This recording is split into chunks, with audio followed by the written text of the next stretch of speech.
Hello friends. Did you know nearly 80% of those who watch my videos aren't subscribed? If you enjoy these stories, please hit that subscribe button and leave a like. It really helps. Thank you for being here.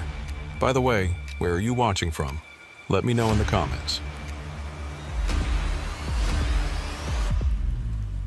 The Texas Panhandle stretched out flat and dark under a sky so thick with stars it looked like someone had spilled salt across black velvet. Zebediah Kincannon had been driving these roads for 11 years, and he still found something hypnotic about the emptiness. Highway 287 cut through country where towns were 30 miles apart, and the only lights came from oil derricks blinking red in the distance. Most drivers hated this stretch. Too lonely, they said. Too much time alone with your thoughts. Zeb never minded it. He had his CB radio for company, a thermos of coffee that his wife packed every trip, and the steady rhythm of 18 wheels rolling south toward Amarillo. Tonight, he was hauling irrigation equipment from Dumas, standard cargo on a route he could drive with his eyes closed. The kind of run that paid decent and let him get home before his daughter's soccer game on Saturday. It was just past midnight when he saw the portable way station signs.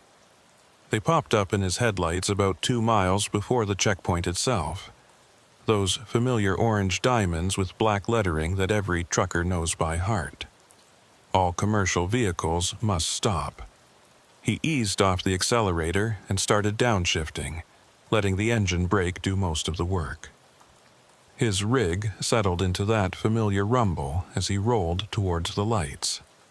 The way station was one of those temporary setups the state used when they were doing enforcement sweeps.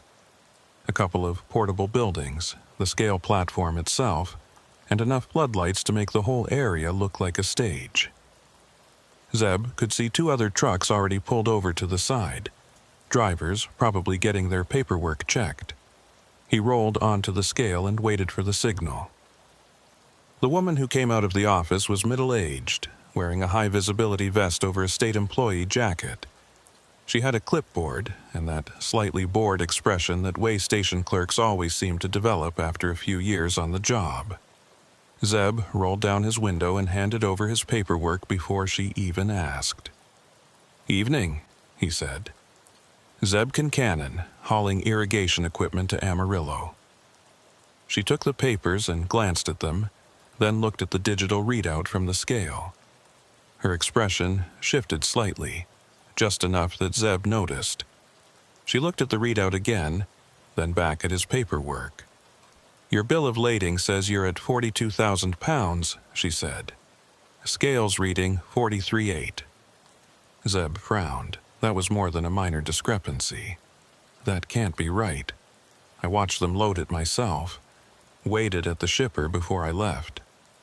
"Well, the scale doesn't lie," she said, but she didn't sound entirely convinced herself.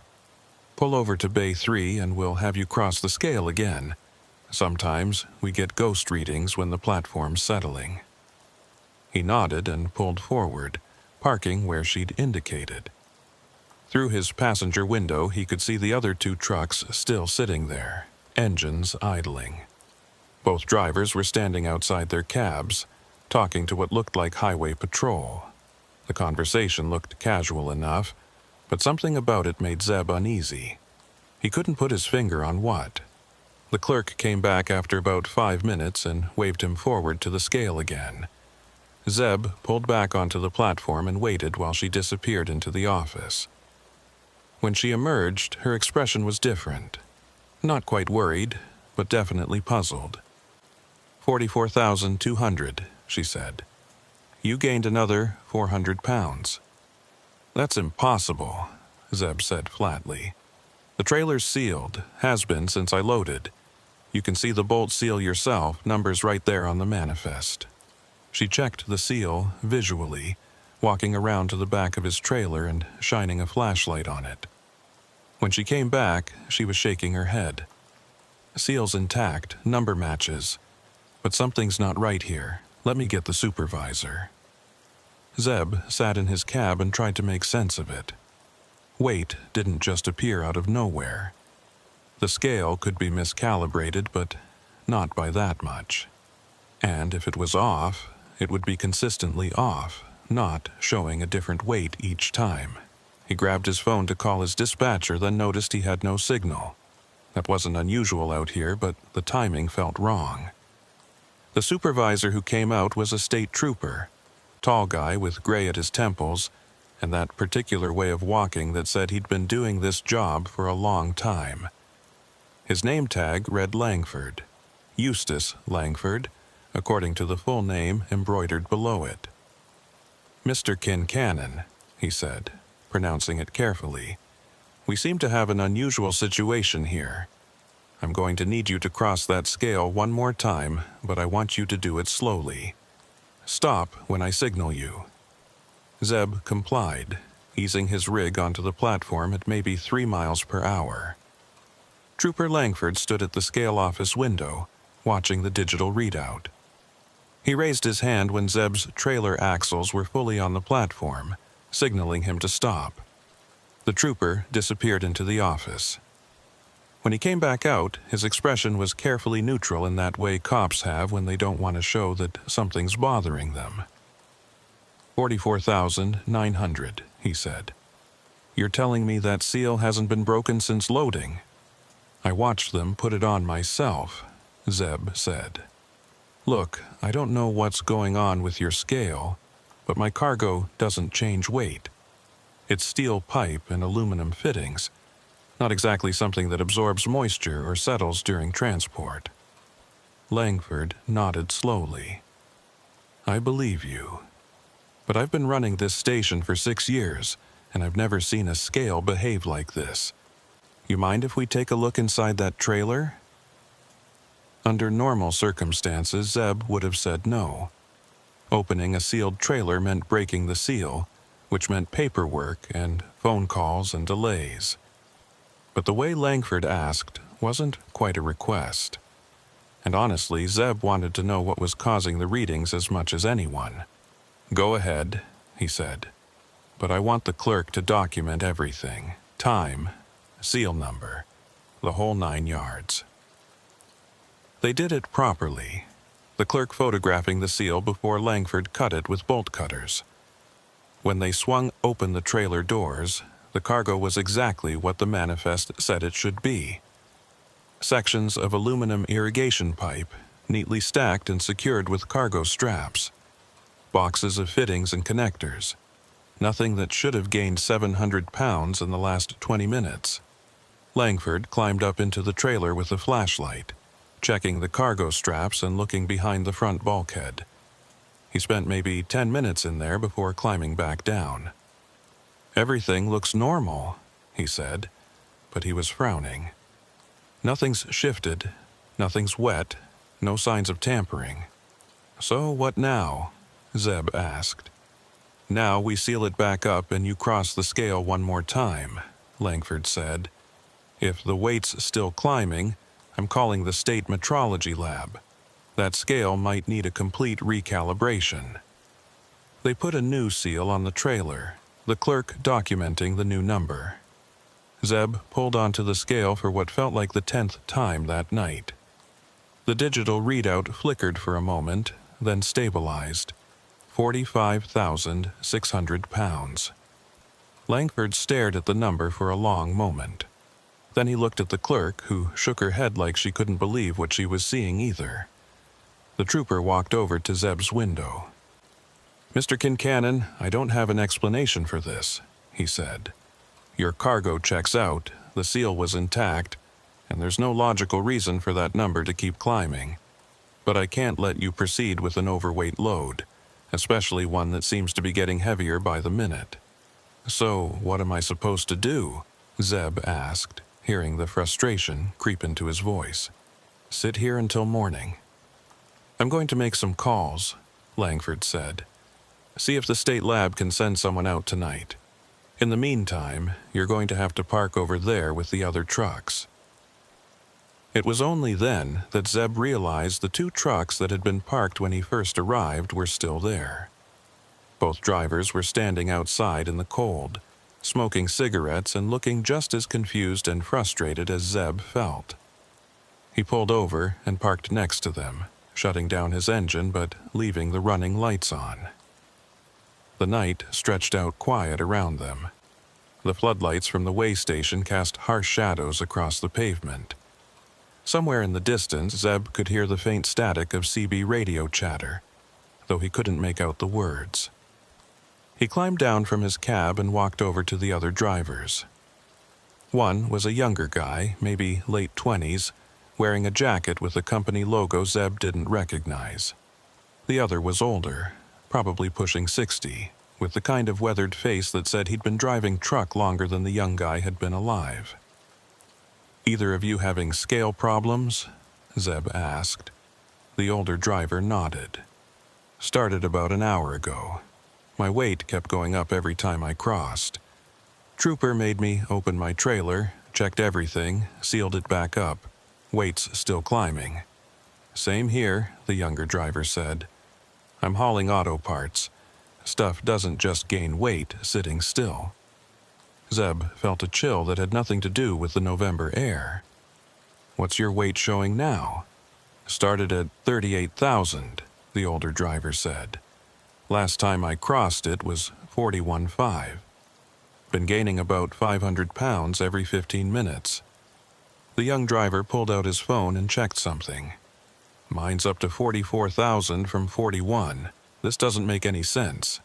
They stood there in silence for a moment, watching the way station. Trooper Langford was inside the office, visible through the window. He was on the phone, looking at the scale readout and shaking his head. "You notice anything else weird?" the older driver asked. "Besides the scale?" Zeb thought about it. "My phone's got no signal. Could just be the location, but it seems off." "Mine neither," the young driver said. "And my CB's been acting strange. Getting interference on every channel, like someone's running a bad transmitter nearby." The older driver nodded. "Been hearing it too. Almost sounds like someone trying to break through the static. Can't quite make out what they're saying, but it's there." Zeb walked back to his truck and climbed up into the cab. He turned on his CB radio and switched through the channels. Sure enough, on channel 19 there was interference. Not the usual static you got from atmospheric conditions or distant transmitters, but a rhythmic pulse that almost sounded deliberate. He turned up the volume and listened carefully. Behind the static, there was definitely a voice. Or maybe voices, plural. They were speaking too low, or too distorted for him to understand the words. But the cadence suggested conversation. And every so often, something would come through clearly. Numbers. He heard what sounded like a license plate number or maybe a truck identification number. Then more static, then another sequence of numbers. He grabbed his CB handset and keyed the mic. "This is Kincannon on 19. Anyone else hearing this interference?" The response came from the older driver, whose truck was parked right next to his. "Yeah, I'm hearing it. Can't make out what they're saying, but it sounds like they're reading off numbers." "Those aren't random numbers," the young driver chimed in. "That last sequence was a Texas commercial plate format. 7 characters, starts with T." Zeb felt the hairs on the back of his neck stand up. He climbed down from his cab and walked over to where the other 2 drivers were standing. All 3 of them were looking at their CB radios now, listening to the strange transmission that seemed to be getting stronger. The static would pulse and fade, and in those moments of clarity, they could hear fragments of what sounded like a dispatcher giving instructions. Route numbers, mile markers, times, and always those identification numbers, spoken in a flat monotone that sounded almost mechanical. "This is giving me the creeps," the young driver said. "It's like listening to ghost truckers or something." The older driver didn't laugh. "I've been driving these roads for 30 years, he said. "And I've heard stories about things like this. Weird CB transmissions, scale readings that don't make sense, trucks that show up where they shouldn't be." "Stories," Zeb said, trying to keep his voice steady. What kind of stories? The kind people don't like to talk about in daylight, the older driver said. Missing drivers, trucks that vanish off GPS tracking, accidents that happen in places where there shouldn't be accidents. My dispatcher told me about it once, after a few drinks. Said there are parts of these highways where things don't work the way they should. Before Zeb could respond, Trooper Langford emerged from the way station office. He was walking toward them with an expression that Zeb couldn't quite read. Not worried exactly. More like someone who'd just been told something they didn't quite believe but couldn't dismiss either. "Gentlemen," Langford said when he reached them, "I've been on the phone with the state metrology lab. They're saying the scale was calibrated 3 days ago and passed all tests. They're also saying that what you're describing, what I'm seeing on my readout, isn't possible. And yet, here we are," Zeb said. Langford nodded. "And yet here we are. They're sending a technician out, but it's going to be at least 2 hours. In the meantime, I need you all to stay parked. Don't attempt to leave the station. Don't cross the scale again. Just sit tight." "What about the CB interference?" the older driver asked. "You hearing that?" The trooper's expression shifted slightly. "What interference?" The 3 drivers exchanged glances. Langford hadn't heard it. Or maybe he was hearing it and didn't want to admit it. Either way, something was very wrong here, and it was getting worse. Zeb went back to his truck and sat in the driver's seat listening to the static pulse through his CB radio. The numbers kept coming, clearer now. Truck numbers, license plates, route markers, and something else, something that made his blood run cold.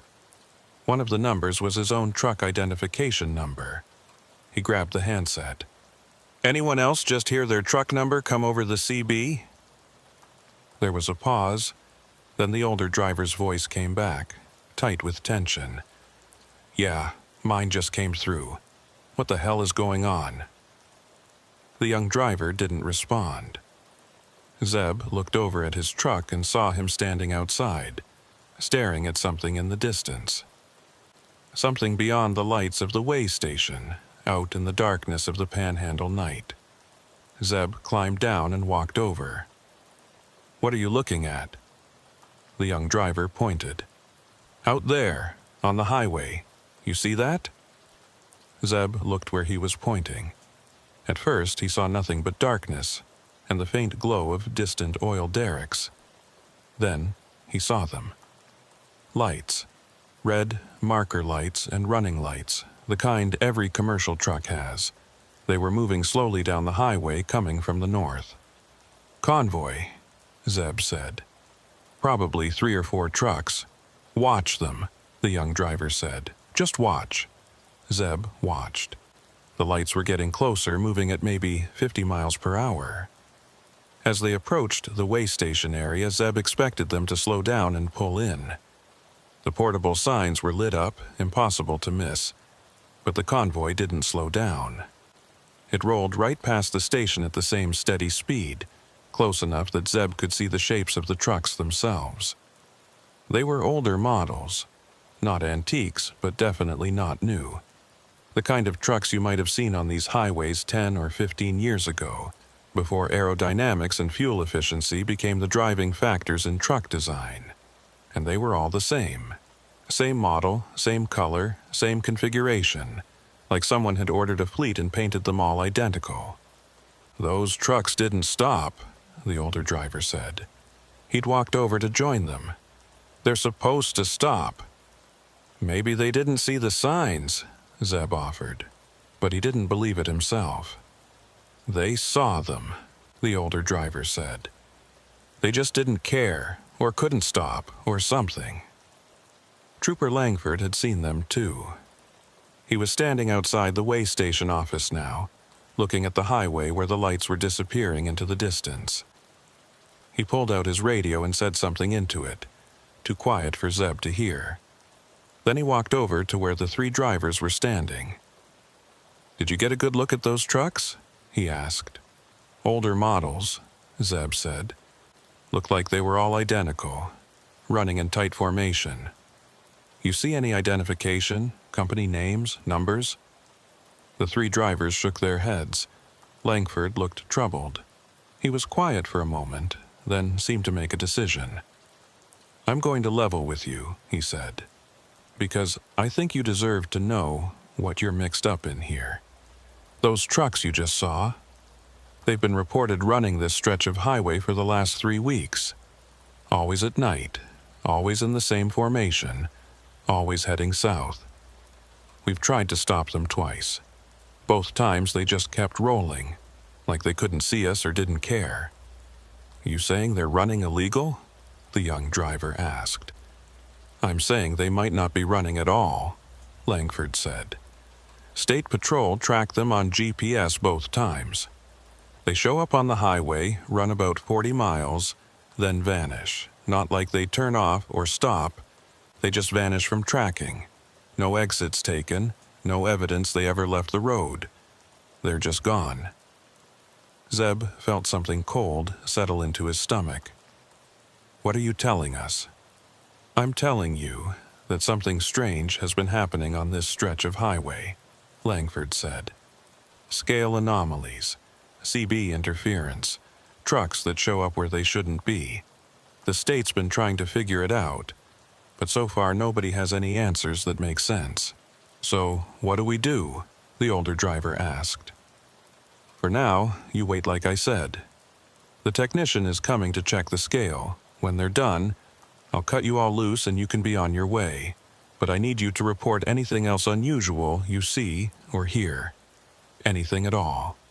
Langford walked back toward the office, leaving the three drivers standing in the cold November air. The CB static continued its rhythmic pulse, and somewhere in the distance, Zeb thought he could still see lights moving on the highway. But when he looked directly at them, they disappeared. He checked his watch. It was 1:30 in the morning, and something told him this was going to be a very long night.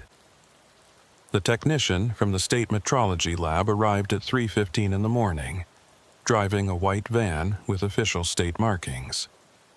She was a woman in her 40s, carrying a metal case full of diagnostic equipment and wearing an expression that said she'd been woken up for this. Her name badge read Pearline Harbaugh, and she went straight to work without much conversation.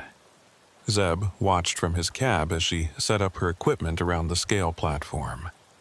The other two drivers had retreated to their trucks as well, trying to get some rest while they waited. The CB static continued its rhythmic pulse, and occasionally Zeb would hear those fragments of voice breaking through. More numbers. More route markers.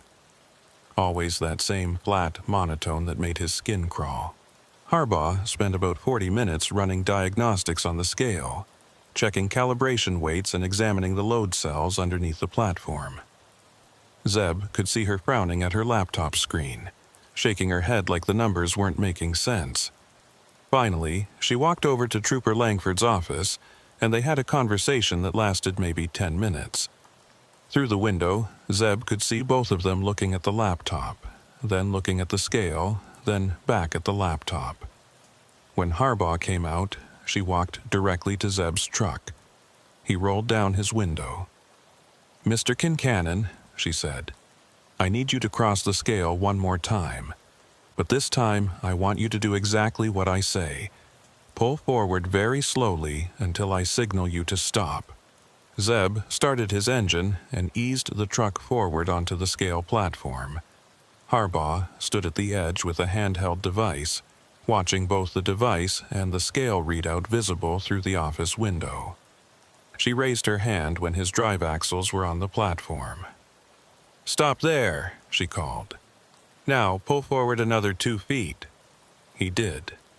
She checked her device again, then had him pull forward in small increments until the entire truck and trailer were across the scale.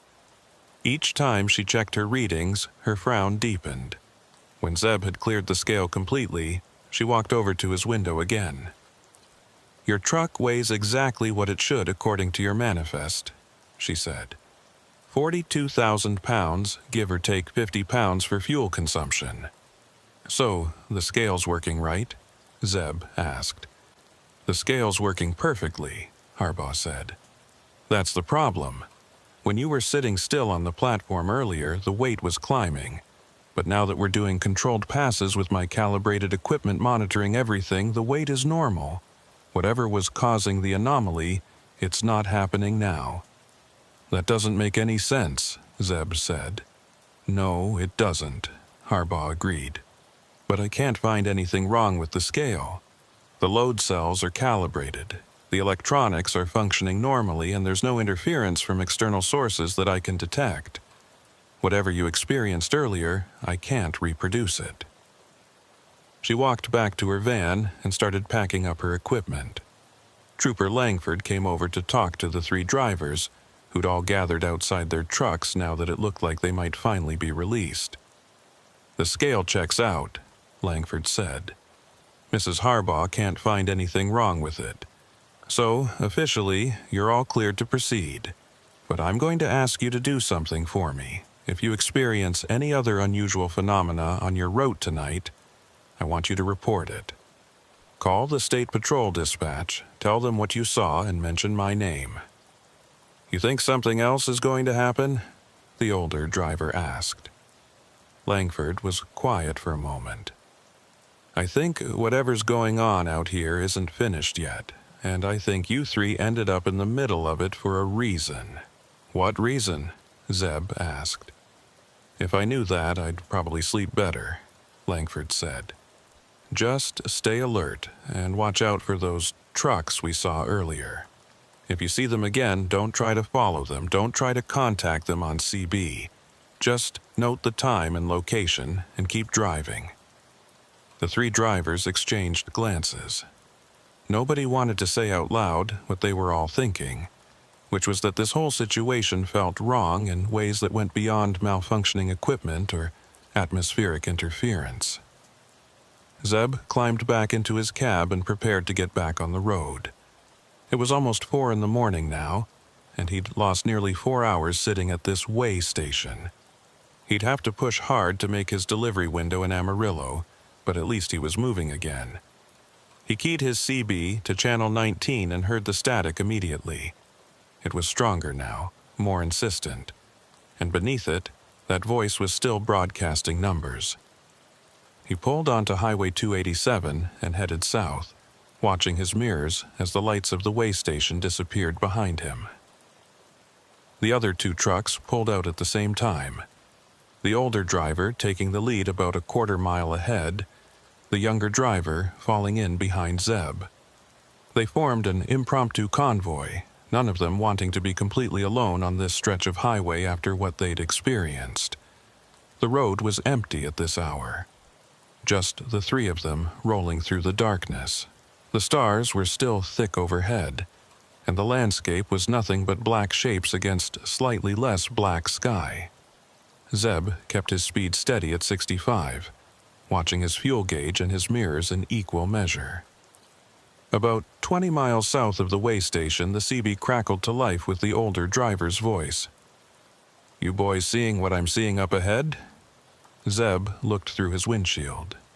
In the distance, maybe 2 miles ahead, there were lights. Red marker lights and running lights, moving at about the same speed they were. The convoy they'd seen earlier, or one just like it. "I see them," Zeb said into his CB. "Looks like 5 or 6 trucks running together. Same ones that passed the way station," the younger driver added. "Has to be. Can't be that many identical trucks running this route at night." They closed the distance slowly, their convoy of 3 catching up to the convoy ahead. As they got closer, Zeb could make out more details. The trucks were definitely older models, probably 15 or 20 years old. They were running without any company markings that he could see, just plain dark paint that looked black or maybe dark blue in the starlight. All identical, all maintaining exactly the same speed and spacing. "This is making me nervous," the younger driver said over the CB. Should we pass them or hang back? Hang back, the older driver said. Remember what the trooper said. Just observe and report. But they didn't have to make that decision, because the convoy ahead suddenly accelerated. Not gradually, but all at once, like they'd all hit their accelerators at the exact same moment. Within seconds, they'd pulled away, their lights growing distant. Did you see that? Zeb said into his CB. They all sped up at exactly the same time. Like they were coordinated, the older driver said. Or like they're all being controlled by the same person. Or like they're not being controlled by people at all, the younger driver added, his voice tight with tension. Zeb didn't like that thought, but he couldn't shake it. The way those trucks had moved, perfectly synchronized, didn't feel like human drivers reacting to road conditions. It felt choreographed, mechanical. He checked his GPS and saw that he was approaching mile marker 234. The convoy ahead was already past mile marker 236, pulling away fast. Then, as he watched his GPS tracking screen, something impossible happened. The convoy disappeared, not like they'd turned off or taken an exit. The GPS tracking simply showed them there one moment and gone the next. Zeb grabbed his CB handset. Did you see that? On GPS, they just vanished. I saw it, the older driver confirmed. They were there, then they weren't. No exits, no turnoffs, just gone. This is exactly what the trooper was talking about, the younger driver said. They vanish from tracking. How is that even possible? Zeb's mind was racing through possibilities. GPS interference could cause tracking to drop out, but all three of them would have to lose signal at exactly the same moment. Jamming equipment, maybe, but why would someone go to that trouble just to hide truck movements? Unless they were hauling something that needed to stay completely off the grid. I'm pulling over, the older driver announced. Something's not right and I want to check my equipment. Zeb saw the older driver's brake lights come on, and he pulled over onto the shoulder behind him. The younger driver did the same. All three trucks sat there idling on the side of Highway 287, surrounded by empty darkness. The older driver climbed down from his cab and walked back toward Zeb's truck. In his hand, he was carrying something, but Zeb couldn't make out what it was until the older driver got closer. It was a small GPS unit, one of the handheld types that outdoorsmen use. I keep this as backup, the older driver said. It's not connected to any network, just pulls satellite signals directly. Look at this. He showed Zeb the screen. The GPS was showing their current location accurately, displaying Highway 287 and the surrounding terrain. But there was something else on the screen. A dotted line that ran parallel to the highway for about 40 miles, starting around mile marker 225 and ending near mile marker 265. What is that? Zeb asked. That's the thing, the older driver said. This GPS has a feature that shows historical routes, places where it's recorded movement before. I've been driving this highway for years, and I've never seen that dotted line. But it showed up on my screen about 2 hours ago, right around the time we got to the way station. The younger driver had joined them now, and he was looking at the GPS too. That's not on the normal mapping data. It's like a ghost route or something. Or something, the older driver agreed. I think those trucks we've been seeing are running on that route, whatever it is. Zeb felt that cold sensation in his gut again. You're saying there's another road out there? One that doesn't show up on regular maps? I'm saying something's out there, the older driver said. Whether it's a road or something else, I don't know. But those trucks are following it. They stood there for a moment. 3 truckers on the side of a dark highway, trying to make sense of something that defied rational explanation. The CB static continued its pulse from inside Zeb's truck, and he could hear fragments of that voice still broadcasting numbers. "I want to check something," Zeb said. He climbed back into his cab and grabbed his CB handset, switching through channels until he found one that was relatively clear of static. Then he keyed the mic. "This is Kincannon calling any southbound traffic on 287. Anyone out there hearing me?" Silence. He tried again on a different channel. Still nothing. The highway felt completely empty except for the three of them. Then, on channel 19, a voice came through.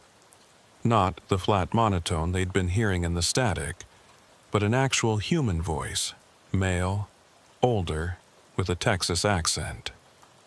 "This is southbound on 287, the voice said. "Go ahead, Kincannon." Zeb felt a surge of relief at hearing another driver. "Where you at, driver?" "We're parked around mile marker 234 and we haven't seen any other traffic in the last hour." There was a pause. "I'm showing mile marker 241 on my GPS. Should be passing you any minute now." The three drivers looked north, watching for headlights. Nothing. The highway was completely empty in both directions. "We don't see you," Zeb said into the CB. "You sure you're on 287? "Been on it since Dumas," the voice responded. "Running south toward Amarillo. You boys having equipment trouble?" "Something like that," Zeb said. "You seeing any other trucks? Maybe a convoy of 5 or 6 running together?" Another pause, longer this time. "Negative on the convoy. Haven't seen another commercial vehicle in about 40 miles. You sure you're on 287? Zeb felt his mouth go dry. "Yeah, I'm sure. We're all looking at our GPS right now. Mile marker 234, Highway 287, Texas." "That's where I am too," the voice said. "But I'm telling you, I don't see anyone. Just empty highway." The older driver grabbed the CB handset from Zeb. "Driver, this is urgent. What's your truck number? Give me your company name and unit identification." The voice on the CB didn't respond immediately. When it came back, there was something different about it. Something that made the hairs on Zeb's neck stand up. "Unit T7482X, running for Panhandle Express. And boys, I got to tell you, this is strange. My CB's been picking up interference all night. Voices in the static, reading off numbers. You hearing that too?" That was Zeb's truck identification number. T7482X, his unit, his company. But he wasn't talking on the CB. Someone else was using his ID. The older driver's face had gone pale. "That's his truck number," he said, pointing at Zeb. "That voice just gave your truck number." Zeb grabbed the handset. "Who is this? How do you know my unit number?" The voice on the CB didn't answer directly. Instead, it said something that made Zeb's blood run cold. "I'm where you're going to be. Mile marker 241. You'll pass me in about 6 minutes if you get back on the road. But driver, here's some advice. When you get to the way station around marker 258, don't stop. Whatever you do, don't stop. Just keep rolling and don't look back." "We already passed a way station," Zeb said. "Back at marker 212. There's no station at 258. "There is tonight," the voice said. "And trust me, you don't want to find out what happens to drivers who stop there." The CB went silent except for static. Zeb tried calling back, switching through channels, but got no response. The three drivers stood there in the cold November air, each of them processing what they'd just heard. "That can't be right," the younger driver said. "There's no way station at mile marker 258. I've driven this route 100 times. "Let me check," the older driver said. He pulled out his phone and opened a trucking app that showed way station locations. He scrolled through the listings for Highway 287, then looked up with a troubled expression. "There's no permanent way station at 258, but there could be a portable one, like the one we just left." The voice said, "Don't stop," Zeb said. Why would someone warn us not to stop at a way station? Because maybe it's not really a way station, the older driver said quietly. Maybe it's something else, something that looks like a way station. They let that thought hang in the air for a moment. Zeb's mind was working through possibilities, each one more disturbing than the last.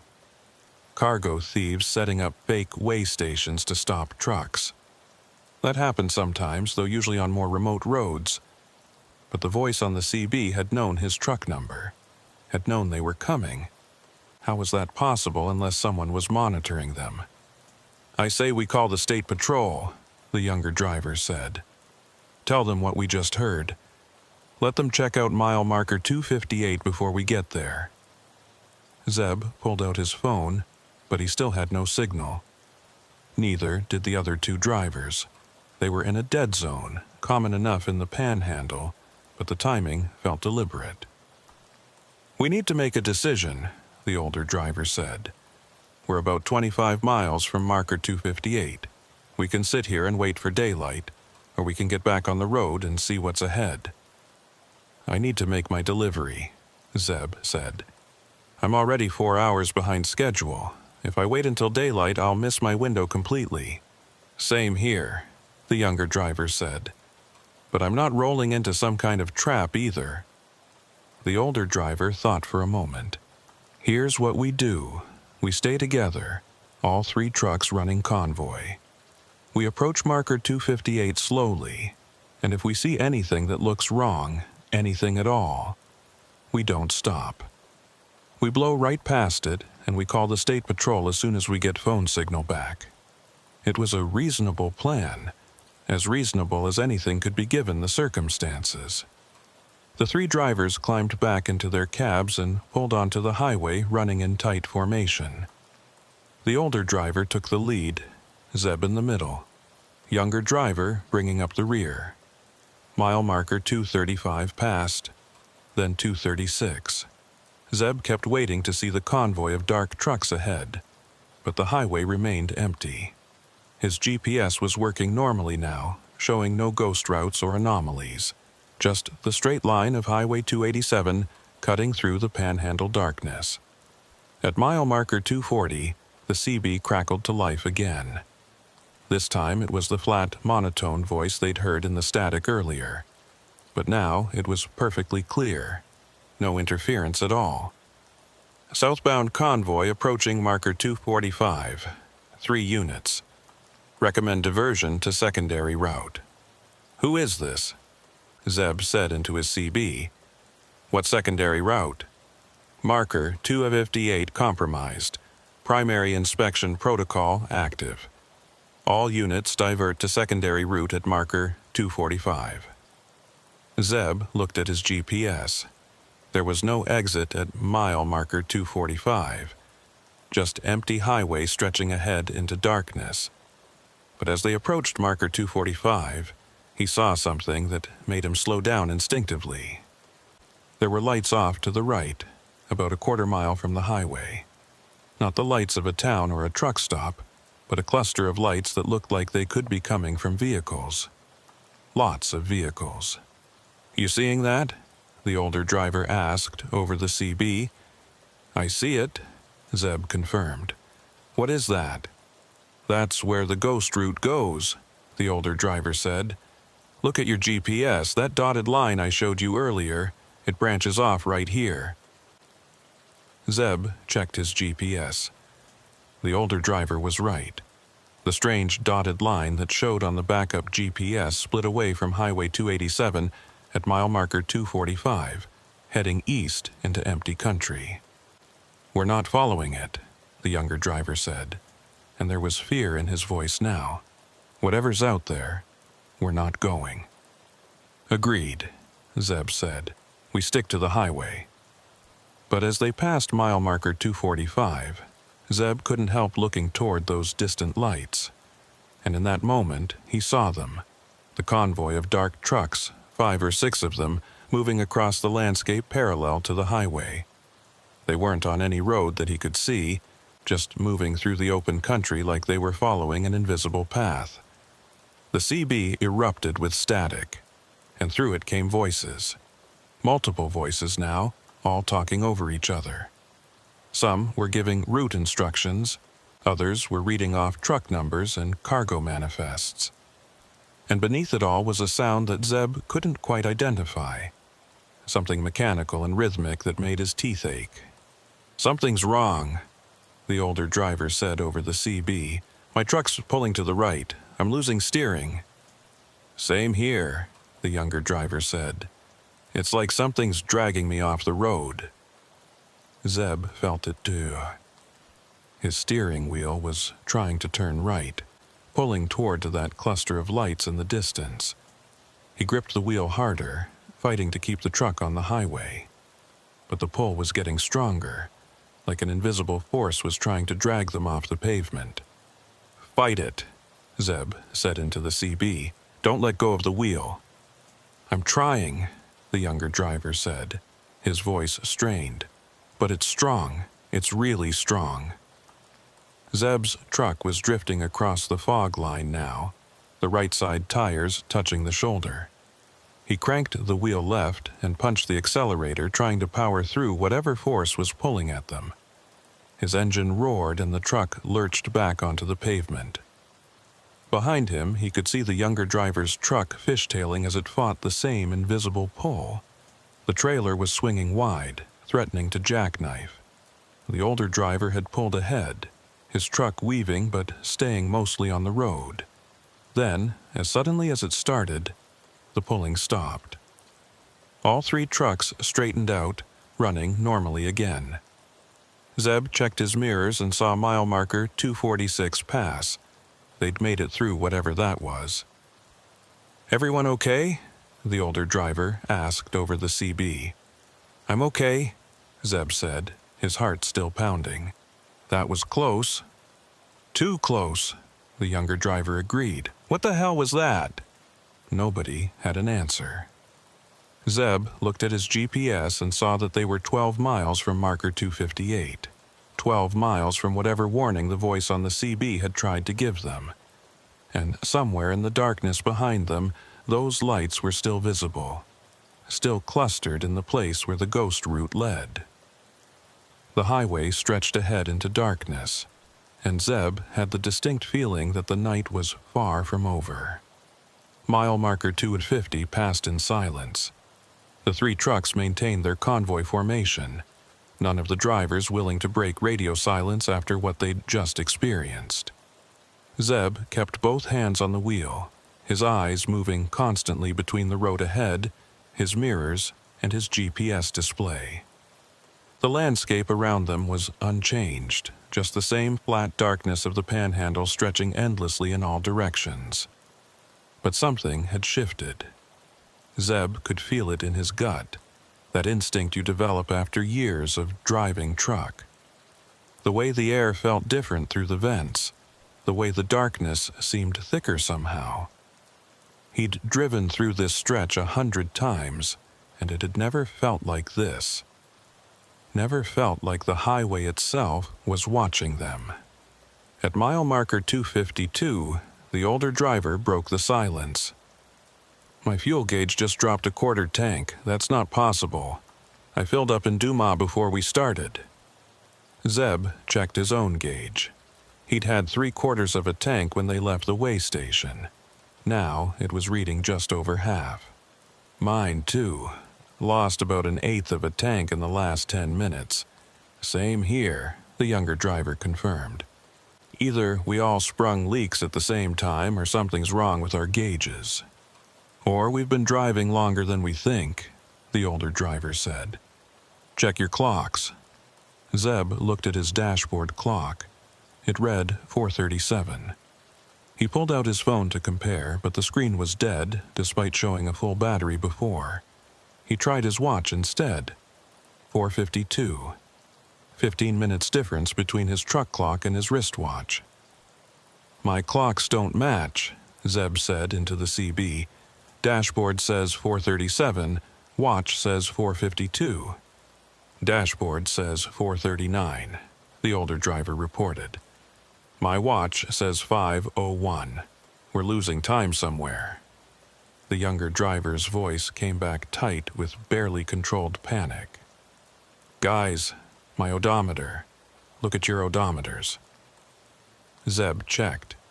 When he'd left the way station at mile marker 212, his trip odometer had read 3,847 miles. Now it read 3,891. He'd driven 44 miles. But according to the highway markers they'd passed, they were at mile marker 252. That was only 40 miles from the way station. "I'm showing 4 extra miles," Zeb said. "Miles that don't exist on the highway." "6 extra for me," the older driver said. "Where did we drive those miles?" Nobody wanted to answer that question. The implication was too disturbing. They'd somehow driven miles that didn't correspond to any actual distance on Highway 287, miles that existed somewhere else, on some other road that shouldn't be there. Ahead, in the darkness, Zeb saw lights. Not the distant cluster they'd seen at mile marker 245, but lights directly on the highway. Bright floodlights, the kind used at construction sites or inspection stations, the kind used at way stations. "That's it," the younger driver said. "Mile marker 258, the station that voice warned us about." As they got closer, Zeb could make out more details. It looked exactly like the portable way station they'd stopped at earlier. Same type of buildings, same configuration of lights and scale platform. Even the signs looked identical. All commercial vehicles must stop. "What do we do?" the younger driver asked. The older driver's voice was steady but grim.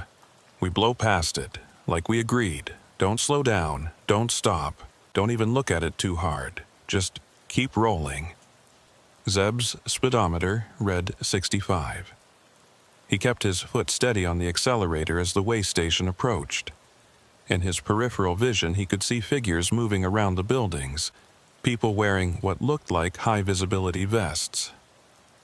Everything appeared normal, just like a regular DOT operation. Except for one thing. The scale platform itself was glowing. Not reflecting the floodlights, but actually glowing with a faint greenish light that seemed to come from within the metal itself. And as they got closer, Zeb could see that the figures moving around weren't quite moving right. Their movements were too smooth, too synchronized, like puppets being controlled by the same strings. "Don't look at them," the older driver said sharply. "Eyes on the road. Just drive." The lead truck, the older driver's rig, passed the way station without slowing. Zeb followed, his heart hammering as he rolled past the entrance ramp. In his mirror, he could see the figures turn to watch them pass, their movements perfectly synchronized. All of them turned at exactly the same moment, their heads tracking the trucks with mechanical precision. The younger driver came through last, and Zeb heard him gasp over the CB. "Did you see their faces? They didn't have faces, just blank skin where faces should be." "Keep driving," the older driver commanded. "Don't think about it, just drive." But Zeb had seen it too. In that brief moment when the floodlights hit the figures at the right angle, he'd seen what the younger driver was talking about. Smooth expanses of skin with no features, no eyes or mouths or noses. Just blank surfaces that somehow still seemed to be watching them. Behind them, the way station was receding into the distance. But something was wrong. Zeb checked his mirrors and saw that the lights weren't fading the way they should. Instead, they were staying bright, maintaining the same intensity even as the distance grew. And the figures were still visible, still turning to watch them, even though they should have been too far away to see clearly. "It's following us," the younger driver said, his voice breaking. "The lights are following us." Zeb checked his mirror again. The younger driver was right. The glow from the way station was somehow tracking them, staying visible in their mirrors like a spotlight that refused to let them go. And beneath the glow, Zeb could see movement. Vehicles pulling out onto the highway behind them.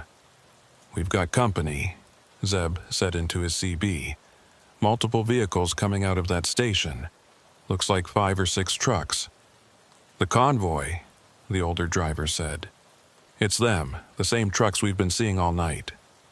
The dark trucks accelerated hard, closing the distance between them and the 3-truck convoy with impossible speed. Within seconds, they'd cut the gap from half a mile to less than a quarter mile. Zeb could see them clearly now in his mirrors. Same older model trucks, same dark paint, same lack of any identifying marks. "They're coming up fast," the younger driver said. "Really fast, faster than any loaded truck should be able to move." Zeb pushed his accelerator down, feeling his Kenworth surge forward. The older driver and younger driver did the same. All 3 trucks running hard now. 70 miles per hour. 75. 80. Speeds that were dangerous with a full load on a dark highway, but the alternative was worse. The dark trucks matched their speed effortlessly, maintaining that quarter-mile gap. Not gaining, but not falling back either. Just keeping pace, like they were herding the 3 trucks toward something. "Where's the next town?" Zeb asked into his CB. "We need to get somewhere with people, with lights, with police." "Claude is about 15 miles ahead," the older driver said. "Small town, but there's a 24-hour truck stop. If we can make it there, we'll be okay." If we can make it there. The words hung in the air like a curse. Zeb checked his fuel gauge again and felt his stomach drop. Quarter tank. He'd lost another quarter tank in just the last few minutes. At this rate, he'd run dry before they reached Claude. "My fuel's dropping fast," he said into the CB. "Down to a quarter tank already." "Same here," the younger driver confirmed. "Something's draining our fuel. It's like the trucks are burning twice as much as they should." The older driver was quiet for a moment. When he spoke, his voice was different. Resigned, almost. "It's not our trucks. It's the road, or whatever we're on. It's pulling energy from us. Fuel, time, distance. Everything's wrong out here." Mile marker 260 flashed past, then 261. The dark trucks behind them maintained their steady pursuit, never gaining, but never falling back. In his rear view, Zeb could still see the glow from the way station, impossibly distant but still visible, like a green star burning in the darkness. The CB crackled with that flat, monotone voice again. "Units in violation of mandatory inspection. Return to checkpoint. Failure to comply will result in escalated response." "Escalated response?" the younger driver said. "What does that mean?" They found out at mile marker 263. The highway ahead began to shimmer, like heat waves rising off pavement in summer. But this was November, and the temperature was in the 40s. The shimmer grew more intense, and through it Zeb could see something forming on the road, something solid taking shape in the middle of the highway. "What is that?" he said into the CB. "It's another way station," the older driver said, his voice hollow. "It's the same one, mile marker 258, but we already passed it." The older driver was right. The portable way station was materializing directly in front of them. Same buildings, same glowing scale platform, same featureless figures moving around it. But they were at mile marker 263, 5 miles past where the station should be. "It can't be the same station," the younger driver protested. "We left it behind. We passed it." "Brake!" the older driver shouted. "Everyone brake now!" All 3 trucks hit their brakes simultaneously, air brakes hissing as they fought to slow down. But the momentum of 80,000 pounds moving at 80 miles per hour doesn't stop quickly. They were going to hit the station or drive right through it, or something. Zeb gripped the wheel and braced himself for impact. The way station rushed toward him, growing larger in his windshield. He could see every detail now.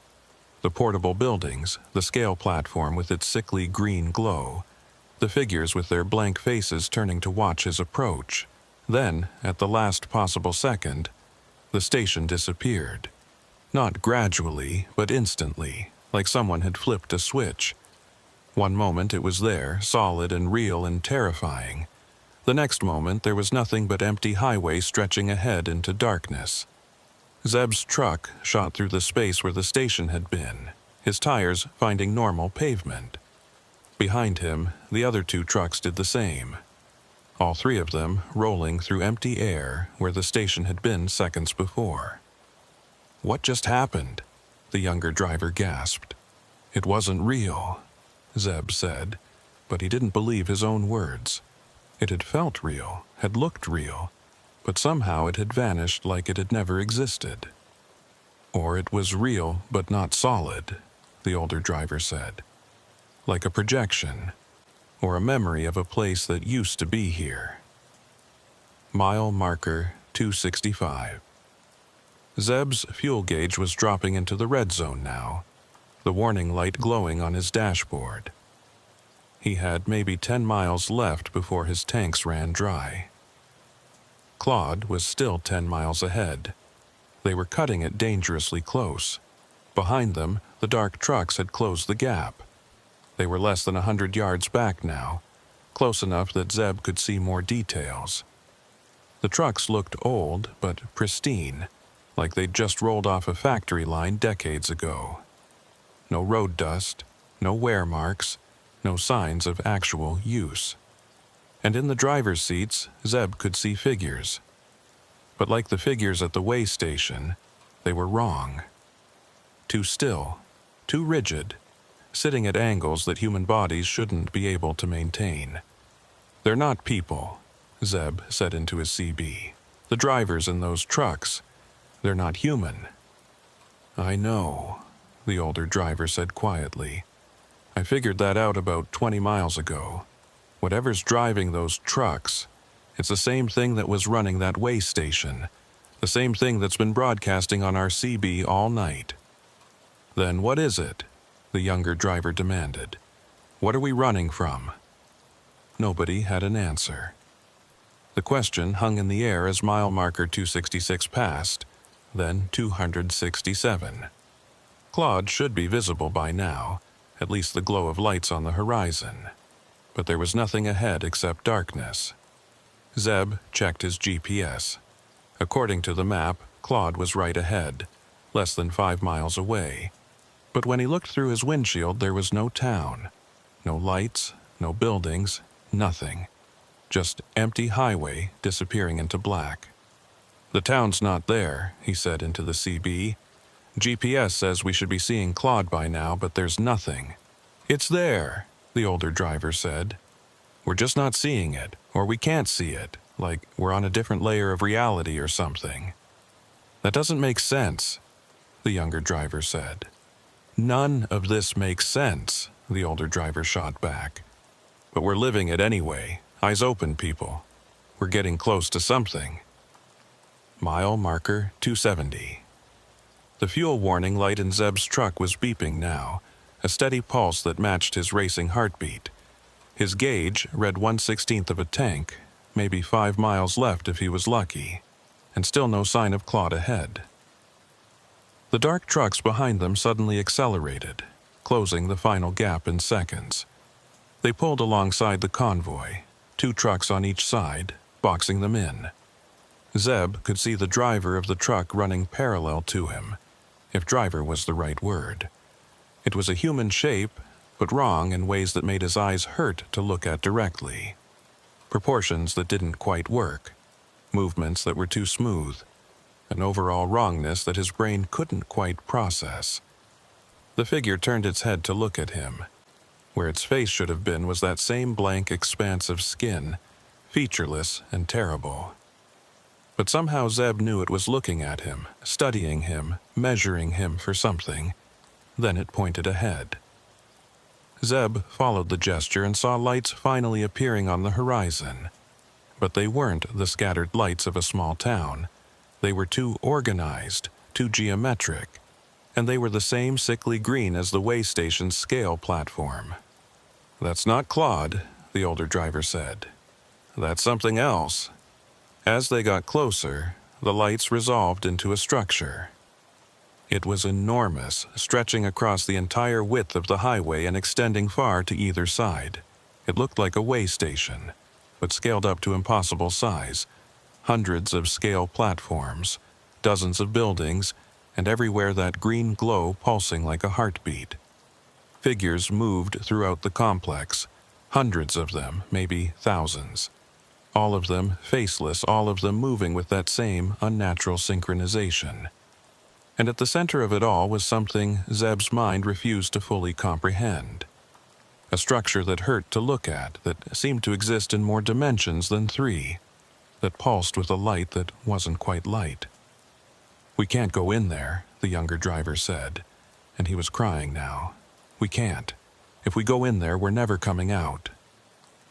The dark trucks tightened their formation, forcing the convoy toward the entrance. The steering wheels in all 3 trucks tried to turn right, pulled by that same invisible force they'd felt at mile marker 245. But this time it was stronger, much stronger, almost impossible to resist. Zeb fought the wheel with everything he had, his arms straining, his teeth gritted. Beside him, the faceless figure in the dark truck pointed at the complex again, more insistent this time. And Zeb realized with horror that the figure was trying to help them, trying to guide them not into the complex, but through it. "Follow them," he shouted into the CB. "The dark trucks. They're showing us the way. Trust me." The older driver understood immediately. He stopped fighting the pull and let his truck drift right, following the trajectory the dark trucks were indicating. Zeb and the younger driver did the same, all 3 trucks moving in formation toward the massive complex. But instead of turning into the entrance, the dark trucks veered at the last second, taking them onto a narrow path that ran along the outer edge of the complex. It was barely wide enough for 1 truck, let alone 7 running convoy. The walls of the complex rose on their right, towering structures that glowed with that terrible green light. On their left was nothing but darkness, an emptiness that seemed to go down forever. They threaded through this impossible space, wheels inches from the edge, the dark trucks leading them with precise movements. Zeb could hear scraping as his trailer brushed against the wall, could feel his tires finding the very edge of the path. One wrong move and they'd either crash into the complex or plunge into that bottomless dark. The CB crackled with multiple voices now, all talking at once, all saying the same thing in that flat monotone. "Units in violation. Return to processing. Mandatory inspection required. Units in violation."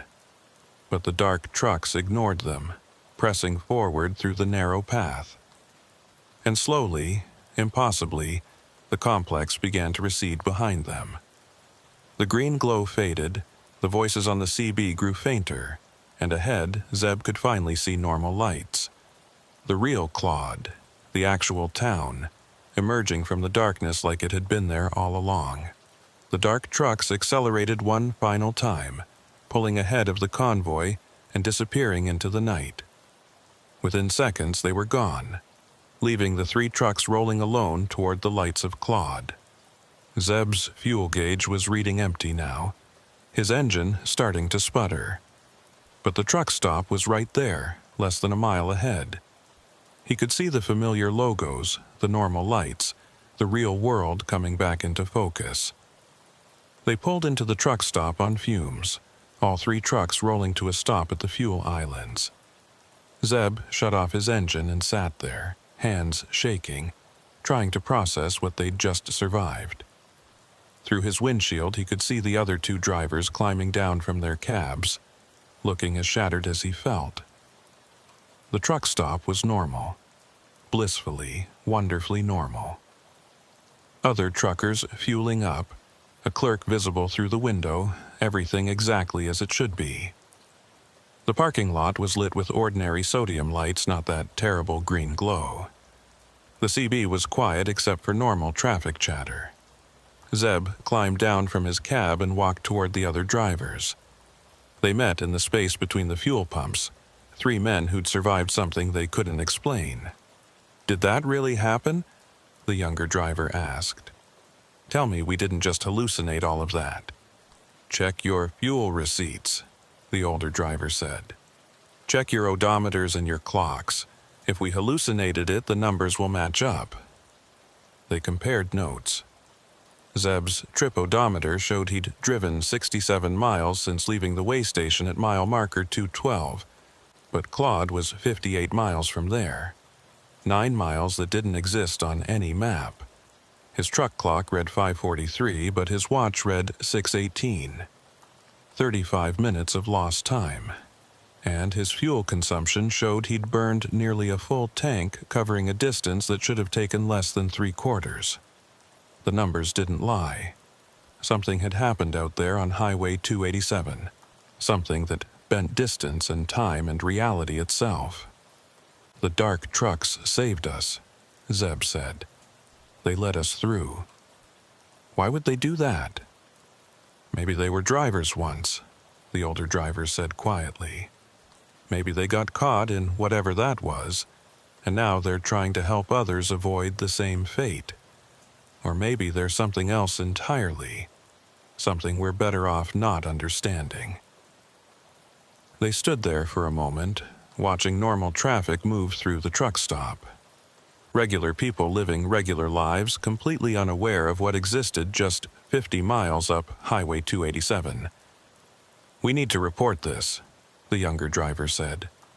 "Call the state patrol, call DOT, call somebody." "And tell them what?" the older driver asked. "That we saw ghost trucks and phantom way stations. That we drove through dimensions. They'll think we're crazy or drunk or worse." "But other drivers could be out there right now," Zeb protested.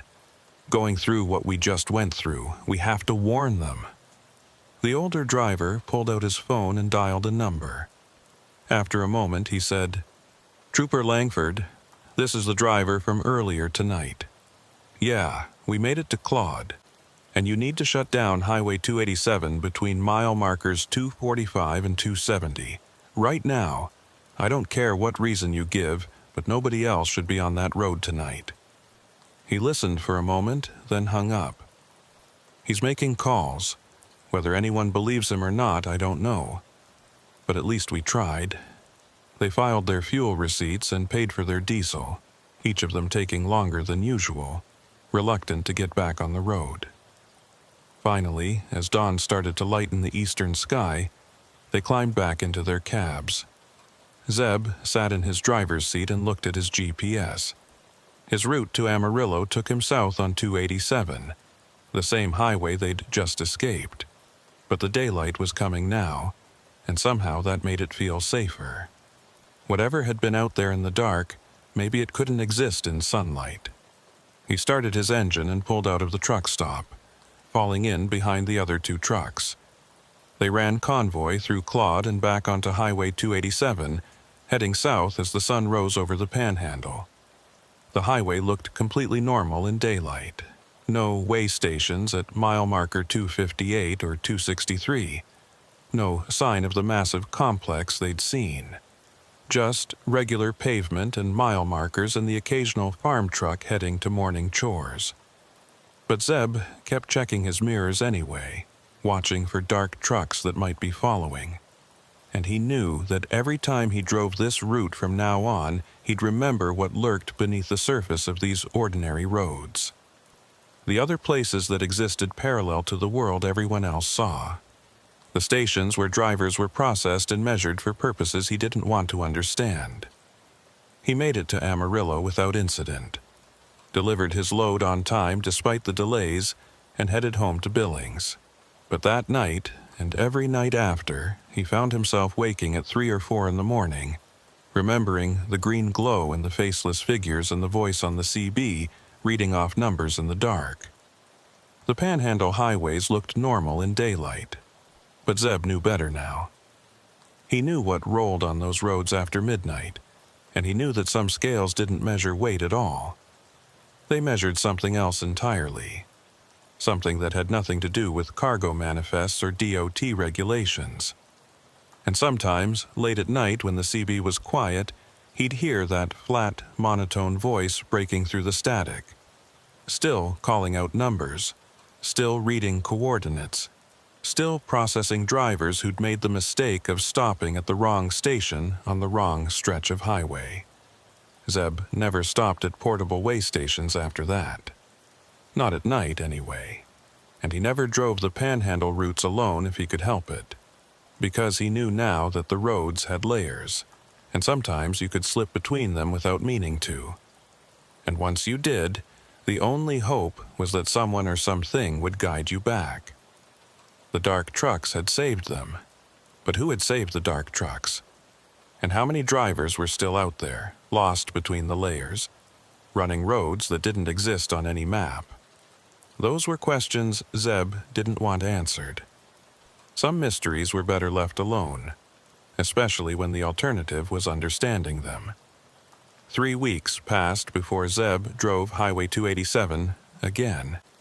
He'd taken every alternate route he could find, added hours to his trips, burned extra fuel, anything to avoid that stretch of Panhandle Highway. But eventually the economics caught up with him. His dispatcher was getting frustrated with the delays and Zeb was losing money on every run. He couldn't avoid 287 forever. This time, he made sure to start early, planning his route so he'd pass through the problem area in full daylight. No midnight runs, no dark highways, no chance of slipping into whatever layer of reality they'd found that November night. He left Dumas at noon with a load of agricultural equipment bound for Amarillo, the same run he'd been making for years. The highway looked completely normal in the afternoon sun. Traffic was light but steady, a mix of commercial trucks and passenger vehicles moving at normal speeds. The landscape was the same as always, flat and open under a sky so blue it hurt to look at directly. Mile markers ticked past without incident. 212, where the first way station had been. Nothing there now but empty roadside. At mile marker 234, where they'd first pulled over and compared notes, Zeb slowed slightly and checked his mirrors out of habit. Just normal traffic behind him. No dark trucks, no convoys running in tight formation.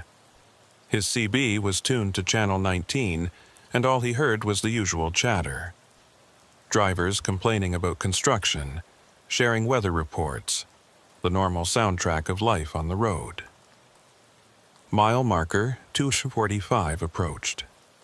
Zeb found himself tensing, remembering the pull his steering wheel had felt, the way all 3 trucks had been dragged toward those distant lights. But in daylight there was nothing, just a stretch of highway like any other, with scrub brush and fence lines extending to the horizon. He passed 245 without incident. His fuel gauge read exactly what it should. His odometer was tracking properly, and his clocks all matched. Everything was normal, everything was fine, but Zeb couldn't shake the feeling that he was being watched. At mile marker 250, his CB crackled with static. Just a brief pulse, barely noticeable, but it made Zeb's hands tighten on the wheel. He switched channels, checking 19 through 12, but they were all clear. Normal traffic, normal conversations, nothing unusual. Then, on channel 7, he heard it. That flat, monotone voice, so faint he almost missed it beneath the static. Unit T7482X. Daytime routing detected. Protocol adjustment required. Zeb grabbed his handset. "Who is this? Identify yourself." No response. Just static, and beneath it, that rhythmic pulse he remembered from the night run. He switched back to channel 19 and keyed his mic again. This is Kincannon southbound on 287. Anyone else hearing interference on Channel 7? A woman's voice came back immediately, professional and slightly concerned. This is Pritchard hauling northbound. What kind of interference? Voice in the static, Zeb said. Reading off truck numbers. You hear anything like that? There was a pause. Negative. Channel 7's clear on my end. You might want to have your radio checked, driver. Could be a short in your antenna. Zeb thanked her and signed off. But he knew it wasn't his radio. He'd had the entire CB system checked after the incident 3 weeks ago. New antenna, new coax, new everything. The problem wasn't his equipment. Mile marker 258 appeared ahead. The place where the first Phantom way station had been. The one they'd been warned not to stop at. In daylight, it was just empty shoulder. No buildings, no scale platform, no glowing lights. Zeb passed it doing 65, eyes locked on the road ahead.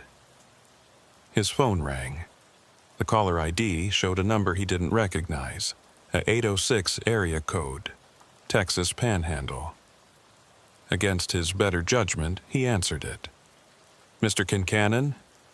The voice was elderly, male, with a West Texas drawl. This is Wallace Pritchard. I'm a retired state patrol supervisor. Eustace Langford gave me your number. Says you had an unusual experience on 287 about 3 weeks back. Zeb felt his pulse quicken. That's right. You calling to tell me I imagined it? No, sir, Pritchard said. I'm calling to tell you you're not the first, and you won't be the last. Mind if I ask you something? That night you had your trouble. You see any dark trucks? Older models, running in convoy? Yeah, Zeb said carefully. We saw them. They helped us, let us through. Pritchard was quiet for a moment. That's good. That's real good. Means they're still out there, still trying to help folks. I was worried they might have finally gotten caught. Caught by what? Zeb asked. What are those trucks? What's running them?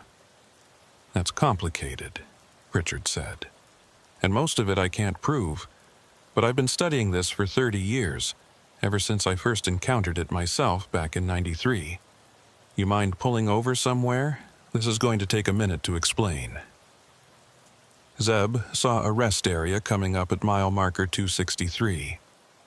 The place where the second Phantom way station had appeared directly in front of them. In daylight, it was just a standard rest stop, a few concrete picnic tables and a restroom building. He pulled in and parked, leaving his engine running. I'm stopped, he said into the phone. Go ahead. What you experienced that night, Pritchard began. It's been happening on these highways for decades, maybe longer. Nobody knows exactly when it started, but the oldest reports I've found go back to the 50s. Drivers encountering way stations that shouldn't be there. Trucks that appear and disappear.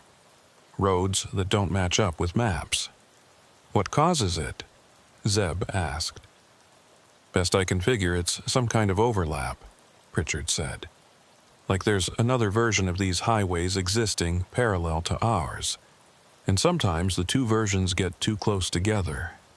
When that happens, things bleed through. The Phantom stations, the dark trucks, all of it. But what's on the other side? Zeb asked. What are those stations for? Pritchard's voice got darker. Processing. That's the word I keep hearing from drivers who've gotten close enough to see. They're processing drivers, measuring them, categorizing them. For what purpose, I can't say. But the drivers who actually stop at those stations, who go through the inspection process, they don't come back. Or if they do, they're different. Changed. Zeb felt cold despite the afternoon heat. The dark trucks, you said they're trying to help. What are they? Drivers who got caught, Pritchard said quietly. Long time ago, before anyone knew what was happening. They're stuck in that other layer now, running those routes forever. But some of them, they remember what it was like to be human. They remember wanting to help other drivers, So they guide people through, show them the paths that avoid the processing stations. That's insane, Zeb said. You're telling me there's a parallel highway dimension where trucks are manned by ghosts? I'm telling you what I've learned from 30 years of research, Pritchard said. Hundreds of incident reports, dozens of interviews with drivers who've experienced it. You can believe it or not, that's your choice. But I'm also telling you this. It's getting worse. The overlaps are happening more frequently. More stations appearing, more drivers going missing. Whatever's on the other side, it's getting stronger. Zeb looked out at the rest area, at the normal world continuing around him. A family at a picnic table eating lunch. A couple walking their dog. Everything ordinary and safe and real. Why are you telling me this? He asked. Because you survived, Pritchard said. And because the dark trucks helped you. That means something. Most drivers who encounter them just see them as a threat. Another part of the weirdness. But you understood they were trying to help. That makes you different. Different how? I run a network, Pritchard said. Drivers who've experienced the overlaps and survived. We share information, warn each other about hot spots, try to help new drivers who encounter it. I'd like you to join us. Share what you experienced, help us figure out the patterns. Zeb was quiet for a moment, watching traffic move past on Highway 287. Normal trucks driven by normal people. All of them unaware of what lurked beneath the surface of these roads. What if I just want to forget about it? He asked. Go back to driving my routes and pretend none of this happened. You can try, Pritchard said, but it won't work. Once you've seen it, once you've slipped between the layers, you're marked. It'll find you again. Better to understand what you're dealing with. Zeb made his decision. Okay, I'm in. What do you need from me? For now, just keep detailed records, Pritchard said. Times, locations, anything unusual you experience. And stay in touch with the other two drivers from that night. The three of you experienced it together, which is rare. There might be something important in that pattern. They talked for another 10 minutes, Pritchard giving him contact information for the network and explaining the reporting protocols. When they finally hung up, Zeb sat in his cab for a long time, staring at the highway and thinking about invisible layers and processing stations and drivers trapped forever on roads between worlds. He pulled back onto 287 and continued south. Mile marker 265 passed, then 270. Claude appeared on the horizon, normal and mundane in the afternoon light. Zeb stopped for fuel at the same truck stop where they'd taken refuge that November night, and for just a moment he could see it overlaid with memory. The exhausted terror of that arrival, the relief at finding normal reality again. He completed his delivery in Amarillo without incident and headed home to Billings. But that night, lying in bed next to his wife, he found himself thinking about the dark trucks. Drivers who'd been caught and transformed, now spending eternity trying to save others from the same fate. Had they been good people in life? Bad people trying to atone? Or just ordinary drivers who'd been in the wrong place at the wrong time, who'd stopped at the wrong way station on a night when the layers got too close? Zeb started keeping the records Pritchard had requested. Every trip, every mile, every moment of strangeness carefully documented. He reconnected with the older driver, whose name turned out to be Marcus Thorne, 63 years old and driving for 35 of them. The younger driver was harder to track down. He'd quit trucking entirely after that night, taken a warehouse job in Dallas where he never had to drive at night. Zeb couldn't blame him. Some people weren't meant to live with this knowledge, this understanding that reality had seams and sometimes you could slip through them into places that operated on different rules. 2 months after the incident, Zeb was driving through eastern New Mexico when he saw them again. The dark trucks, 5 of them running in tight formation on a parallel highway about 2 miles away. He watched them through binoculars, studying their movements. They were heading west, moving at exactly 60 miles per hour, perfectly synchronized. He grabbed his CB and switched to Channel 7, the frequency where he'd heard the interference before. "This is Kincannon. Dark convoy visible 2 miles north of Highway 380, heading west. If you can hear me, thank you, for that night, for showing us the way through." He didn't expect a response, but after a moment his CB crackled with a voice. Not the flat monotone of the processing stations, but something different. Something that might have been human once. "Keep to daylight routes when possible. Overlaps are increasing at mile markers divisible by 13. Warn other drivers. We cannot hold them all back." Then, silence. Zeb looked towards the parallel highway, but the dark trucks had vanished. Not faded into distance, just disappeared like they'd never been there. But the message was clear. The battle between the layers was ongoing, and the dark trucks were fighting it every night. Zeb added the information to his reports for Pritchard's network. Mile markers divisible by 13. It seemed arbitrary until he did the math. Marker 234, where they'd first pulled over. Marker 247, where they'd fought against the pulling force. Marker 260 and 273, both places where they'd experienced anomalies. The pattern held. The network started tracking those markers, warning drivers to avoid stopping at them when possible. It wasn't much, but it was something. A way to fight back against whatever was trying to pull trucks into that other layer. 6 months after the incident, Zeb was hauling through the Panhandle again when he got a call from Marcus Thorne. The older driver's voice was tight with stress. "I'm at that rest stop," Marcus said. "Mile marker 263. And Zeb, they're here, in daylight. The Phantom Station is here." Zeb checked his GPS. He was 40 miles north, could be there in 30 minutes. "Stay in your truck, lock the doors, I'm coming." He pushed his speed up to 75, weaving through traffic. His CB was already on Channel 7, and he could hear the interference building. Not the nighttime intensity, but present nonetheless. That flat, monotone voice reading coordinates and truck numbers. When he reached the rest area, he saw what Marcus had described. The Phantom way station was there, visible in broad daylight, though it looked less solid than it had at night. More translucent, like a projection or a hologram.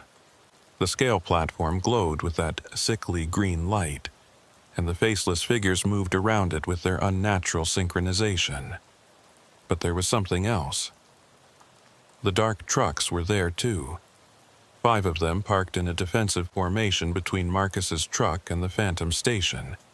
And as Zeb watched, more dark trucks appeared, materializing out of nothing until there were a dozen of them creating a barrier. Zeb pulled into the rest area and parked next to Marcus. Through his CB, he could hear the battle of frequencies. The flat monotone trying to call Marcus's truck in for processing, and something else, a different signal, trying to block it. "Unit in compliance required for inspection," the monotone voice insisted. "Approach scale platform. Processing mandatory." But the dark trucks held their position, and after several minutes the Phantom Station began to fade.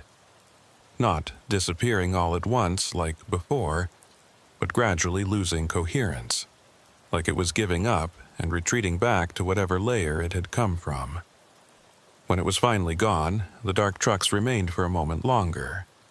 One of them, the lead truck in the formation, flashed its lights twice. Then they all vanished simultaneously, leaving Zeb and Marcus alone in a normal rest area on a normal afternoon. Marcus climbed down from his cab, looking shaken but unharmed. "They protected me," he said. "The dark trucks. They showed up the moment that station appeared. like they knew I was in trouble. "They're getting more active," Zeb said, "fighting back. Maybe we're not as helpless as we thought." They reported the incident to Pritchard, who added it to his growing database of encounters. The pattern was becoming clear. The overlaps were increasing in frequency, but so was the resistance. The dark trucks were multiplying. More drivers from the past joining their ranks, all of them determined to protect the living from the processing stations. A year after his first encounter, Zeb was approached by a woman at a truck stop in Oklahoma. She was in her 50s, wearing a jacket with a faded trucking company logo. She introduced herself as Eola Fenwick, night dispatcher for a regional carrier. "Wallace Pritchard says you're one of the good ones," she said. "Says you've been helping track the overlaps and warn other drivers. I need to talk to you about something I haven't told anyone else." They sat in Zeb's cab, and Eola told him her story. 20 years ago, she'd been a driver herself.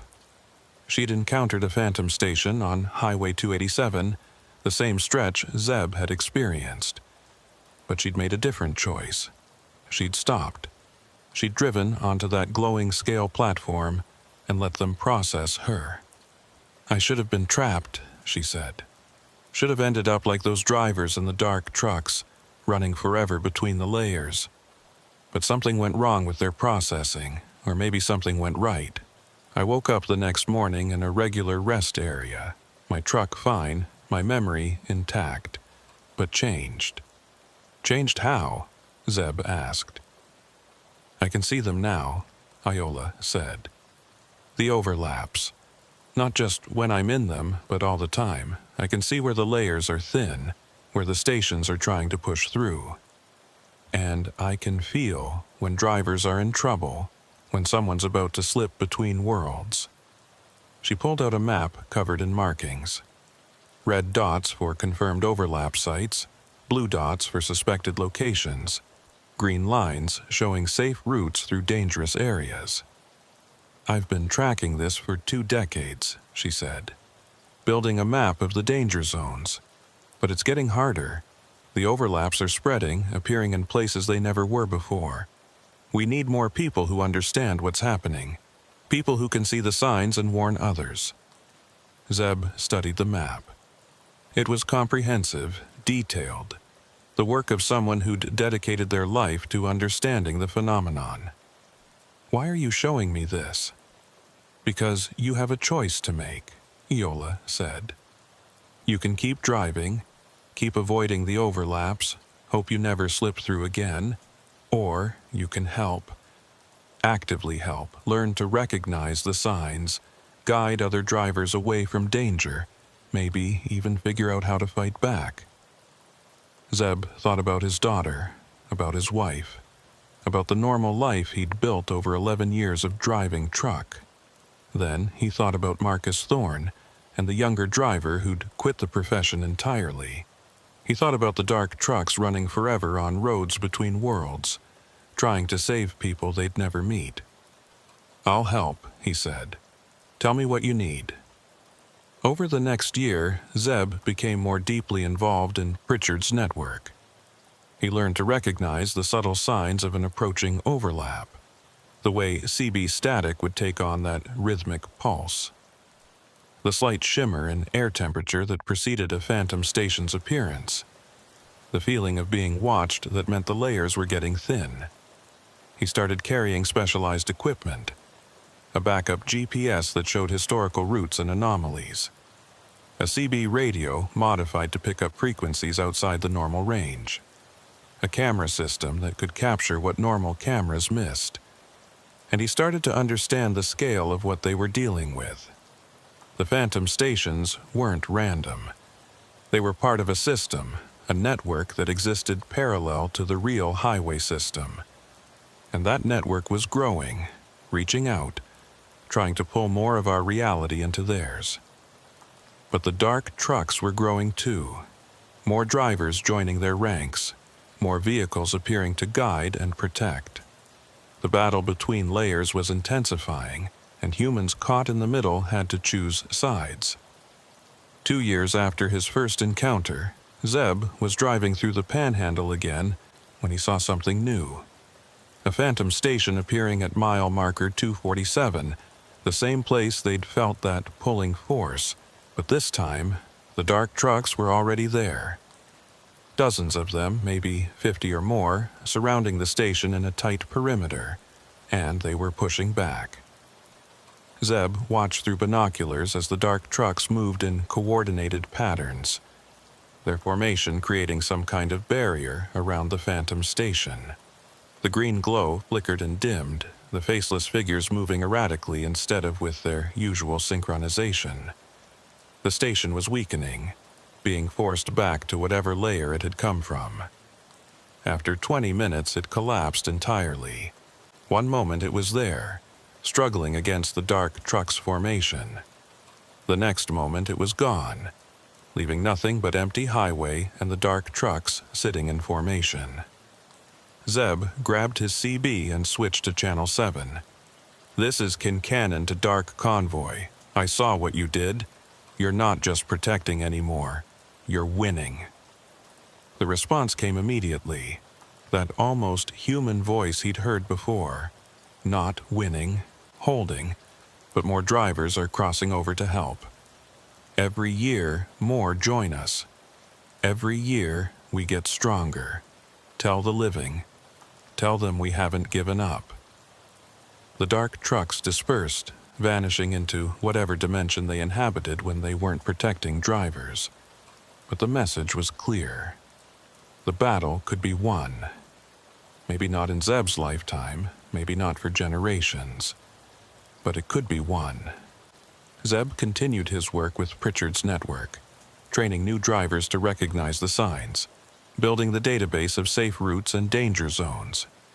He never encountered another phantom station directly, though he saw evidence of them regularly. Scorch marks on pavement at mile markers divisible by 13. Confused drivers reporting lost time and strange fuel consumption. The constant signs that the layers were still thin, still dangerous. But he also saw evidence of the dark truck's work. Drivers who should have been lost, somehow finding their way to safety. Phantom stations collapsing before they could claim victims. The slow, steady pushback against whatever was trying to merge the layers. 5 years after his first encounter, Zeb was training a new driver on overlap recognition when he got a call from Wallace Pritchard. The old man's voice was tired but satisfied. "We've mapped 90% of the danger zones now," Pritchard said. "Got protocols in place, warning systems, safe routes.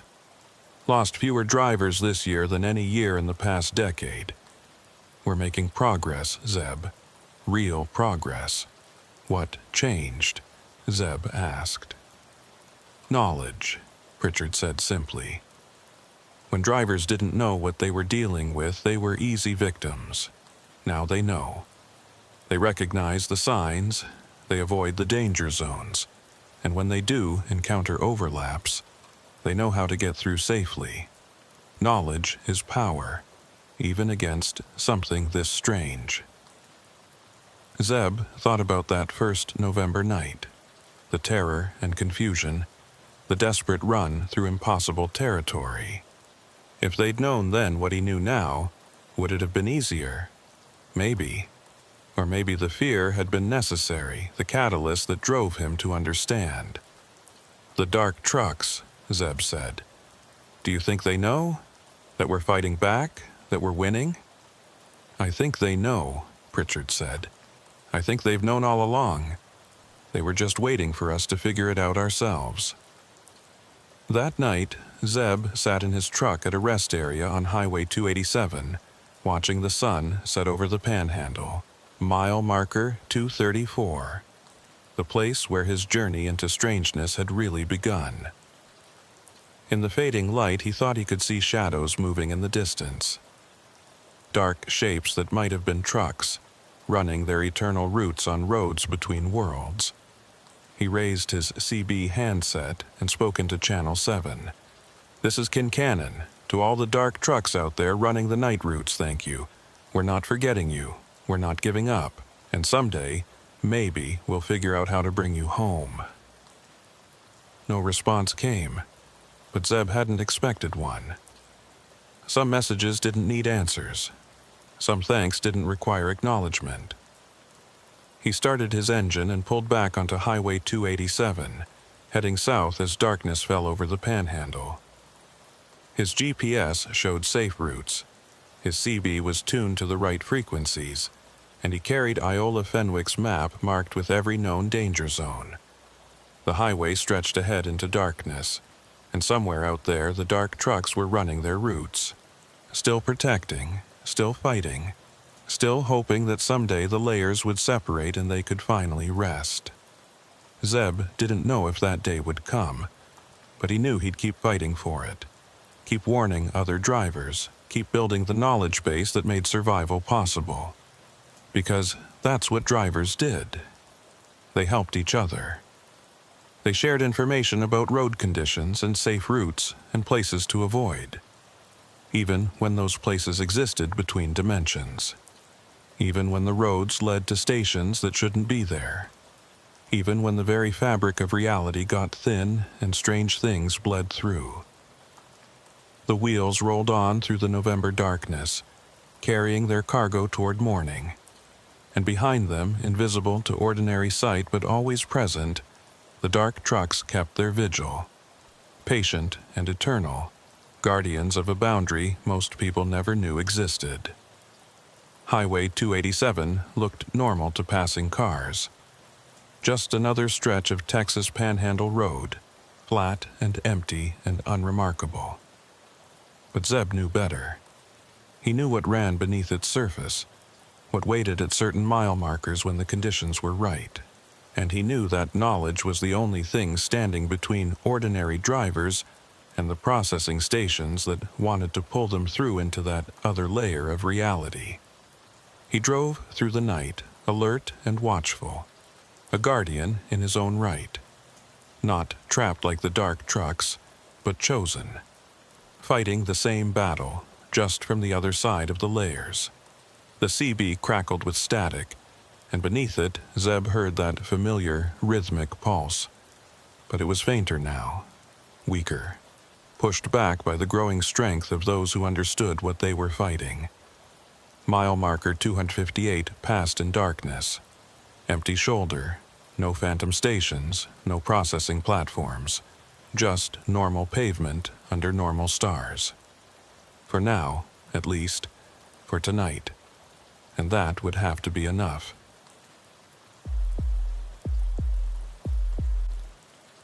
The rain hit Arliss Beaumont's windshield like handfuls of gravel thrown by an angry god. He'd been watching the storm build for the last hour as he drove south on Interstate 35 through central Texas, dark clouds boiling up from the Gulf and turning the late afternoon into premature twilight. The weather radio had been squawking warnings about severe thunderstorms, possible tornadoes, and golf ball-sized hail for the last 50 miles. Smart drivers were pulling off at truck stops and rest areas, waiting it out. But Arliss was behind schedule, and his dispatcher was already breathing down his neck about delivery windows. He was hauling electronics from Dallas to San Antonio, expensive cargo that meant he couldn't afford delays. The load was secure, the trailer was sealed, and his paperwork was perfect. Everything by the book, the way Arliss always ran. 14 years driving truck, and he'd never missed a delivery window, never had a cargo claim, never had an accident beyond a few scraped fenders and tight loading docks. He took pride in that record. The storm caught him just north of Temple, hitting with a ferocity that made him immediately regret not pulling over earlier. Visibility dropped to maybe 20 feet, the rain so thick his wipers couldn't keep up even on their highest setting. Lightning struck close enough that he could smell ozone through his cab's air vents, and thunder rattled his windows hard enough that he worried about glass breaking. Arliss slowed to 40 miles per hour, then 30, then finally gave up and started looking for somewhere to pull off. The shoulder was too narrow and sloped, dangerous in conditions like this. He needed a proper parking area, somewhere flat where he could sit out the worst of the storm without risking his truck sliding into a ditch. A green sign appeared in his headlights, barely visible through the rain. Rest area 2 miles. He knew the spot, had stopped there before on previous runs. It was one of those older rest areas, built back in the 70s before they started making them fancy with visitor centers and vending machines. Just a big gravel lot with some picnic tables and a cinder block bathroom building. But it would do. The exit ramp was a river of water, his tires throwing up spray that obscured everything. Arliss took it slow, feeling his way down the ramp and onto the access road that led to the rest area. Through the rain, he could see a few vehicles already parked there, their shapes indistinct in the downpour. Good. He wasn't the only driver with enough sense to wait this out. He found a spot at the far end of the lot, away from the trees that lined the perimeter. No point in parking under branches that might come down in high winds. He backed his trailer into position, set his air brakes, and shut down the engine. The sound of rain hammering on metal was deafening, a constant roar that made it hard to think. Arliss settled back in his seat and pulled out his phone to call his dispatcher. No signal. He tried his CB radio instead, but all he got was static laced with interference from the lightning. Communication would have to wait until the storm passed. He poured coffee from his thermos and watched the rain sheet across his windshield. The storm showed no signs of letting up. If anything, it was getting worse. The wind was picking up, rocking his trailer on its suspension, and the lightning was nearly continuous now. Each flash illuminated the rest area in stark white light, revealing other trucks and cars hunkered down against the weather. After about 20 minutes, Arliss heard something that made him pause with his coffee cup halfway to his lips. It was a sound coming from behind him, from his trailer. A metallic tapping, rhythmic and deliberate. Tap, tap, tap. Pause. Tap, tap, tap. He set down his coffee and listened. The sound continued, cutting through the roar of rain and thunder. It sounded like someone was inside his trailer, tapping on the walls. But that was impossible. The trailer had been sealed at the loading dock in Dallas, the bolt seal intact when he'd checked it during his pre-trip inspection. Nobody could be inside. Probably just cargo shifting, he told himself. The storm was rocking the trailer pretty good. Maybe some of the boxes had come loose from the cargo straps and were sliding around. But even as he thought it, he knew it didn't make sense. The tapping was too regular, too deliberate. Cargo didn't shift in patterns like that. Arliss grabbed his rain jacket and opened his door, immediately getting hit by wind-driven rain that soaked through his jeans. He climbed down from the cab and made his way back to the trailer, holding onto the side of the truck to keep from being blown over. The wind was incredible, gusting hard enough to make him stagger. He reached the back of the trailer and checked the seal. Still intact, the numbered tag exactly matching what was on his paperwork. He put his ear against the cold metal of the door and listened. The tapping had stopped. Maybe it had been his imagination after all, or maybe the cargo had settled and wasn't shifting anymore. He was about to head back to his cab when he heard it again. But this time it wasn't tapping. It was scratching. Long, drawn-out scrapes like fingernails on metal, coming from multiple points inside the trailer. The sound made his skin crawl, not because it was loud, but because it was so clearly deliberate. Something inside that trailer was making that noise on purpose. Arliss backed away from the doors, rain streaming down his face. His rational mind insisted there had to be a logical explanation. Maybe animals had gotten into the trailer back at the loading dock, rats or possums looking for shelter. Maybe the electronics he was hauling had some kind of cooling fans that were making noise. Maybe the storm was creating some kind of acoustic effect that made normal sounds seem weird and directional. But none of those explanations felt right. The scratching continued, moving along the inside of the trailer walls, following a path from the doors toward the front where his cab was parked, like something was walking the length of the trailer, dragging its hands along the metal as it moved. A flash of lightning lit up the rest area, and in that moment of stark illumination, Arliss saw someone standing next to one of the other trucks.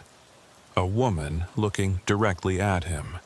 She was drenched by the rain, her hair plastered to her head, but she wasn't moving, just standing there in the storm, watching him. Then the lightning faded and she was gone, swallowed by darkness and rain. Arliss blinked water out of his eyes and looked for her, but he couldn't see anything in the downpour. Had she even been real, or was the storm playing tricks on his vision? The scratching from his trailer grew louder, more insistent. Arliss hurried back to his cab and climbed inside, slamming the door against the wind. He locked it, then immediately felt foolish. Locked against what? Cargo doesn't need to use doors.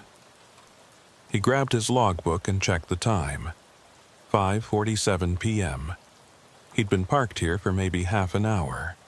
The storm was still going strong, showing no signs of breaking. He needed to make a decision. Sit here and wait it out like he'd planned, or cut his losses and get back on the road despite the dangerous conditions. The scratching stopped. The sudden silence was almost worse than the noise had been. Arliss sat in his driver's seat listening to rain and wind and his own breathing. The trailer behind him was quiet. No sounds coming from it at all.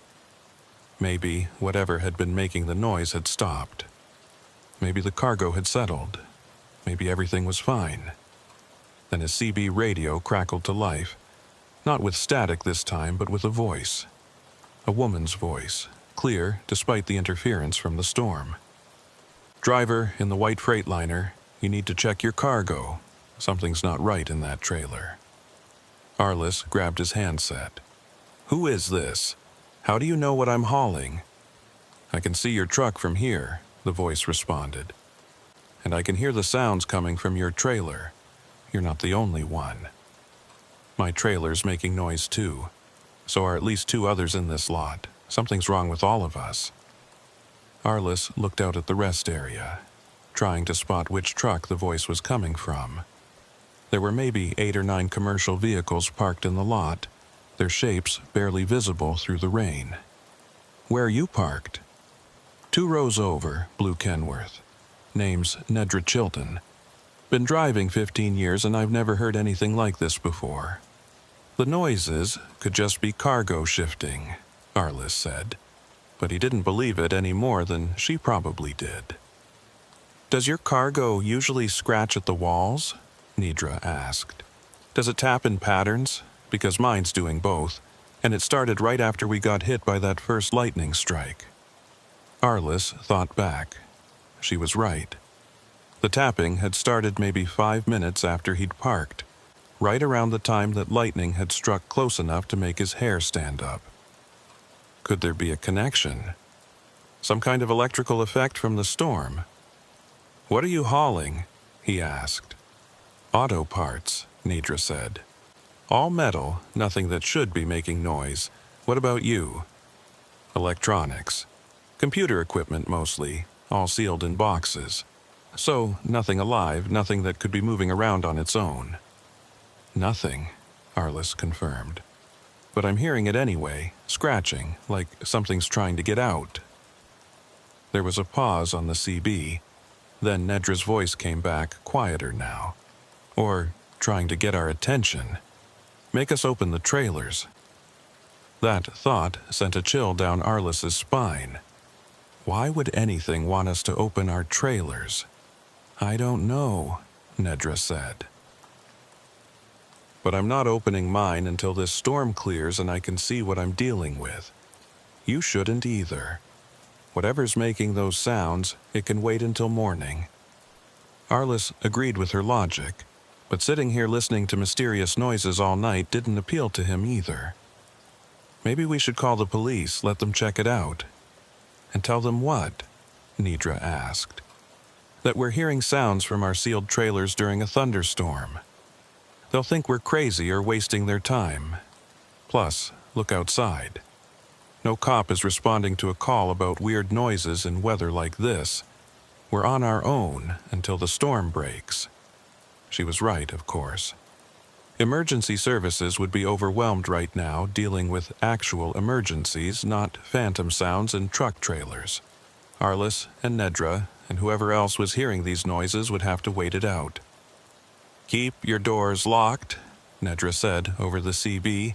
"Stay in your cab, and if you see anything unusual, call out on Channel 19. I think there's at least 4 or 5 of us here dealing with this." "Roger that," Arliss said. "Beaumont out." He set down the handset and stared at his trailer through the rain-streaked window between his cab and the cargo box. Nothing visible from here, just the front wall of the trailer and the slight movement as wind rocked it on its air suspension. But he could still hear it, faintly now. That scratching moving back and forth along the inside walls. His phone buzzed. He grabbed it, surprised to see he had signal now.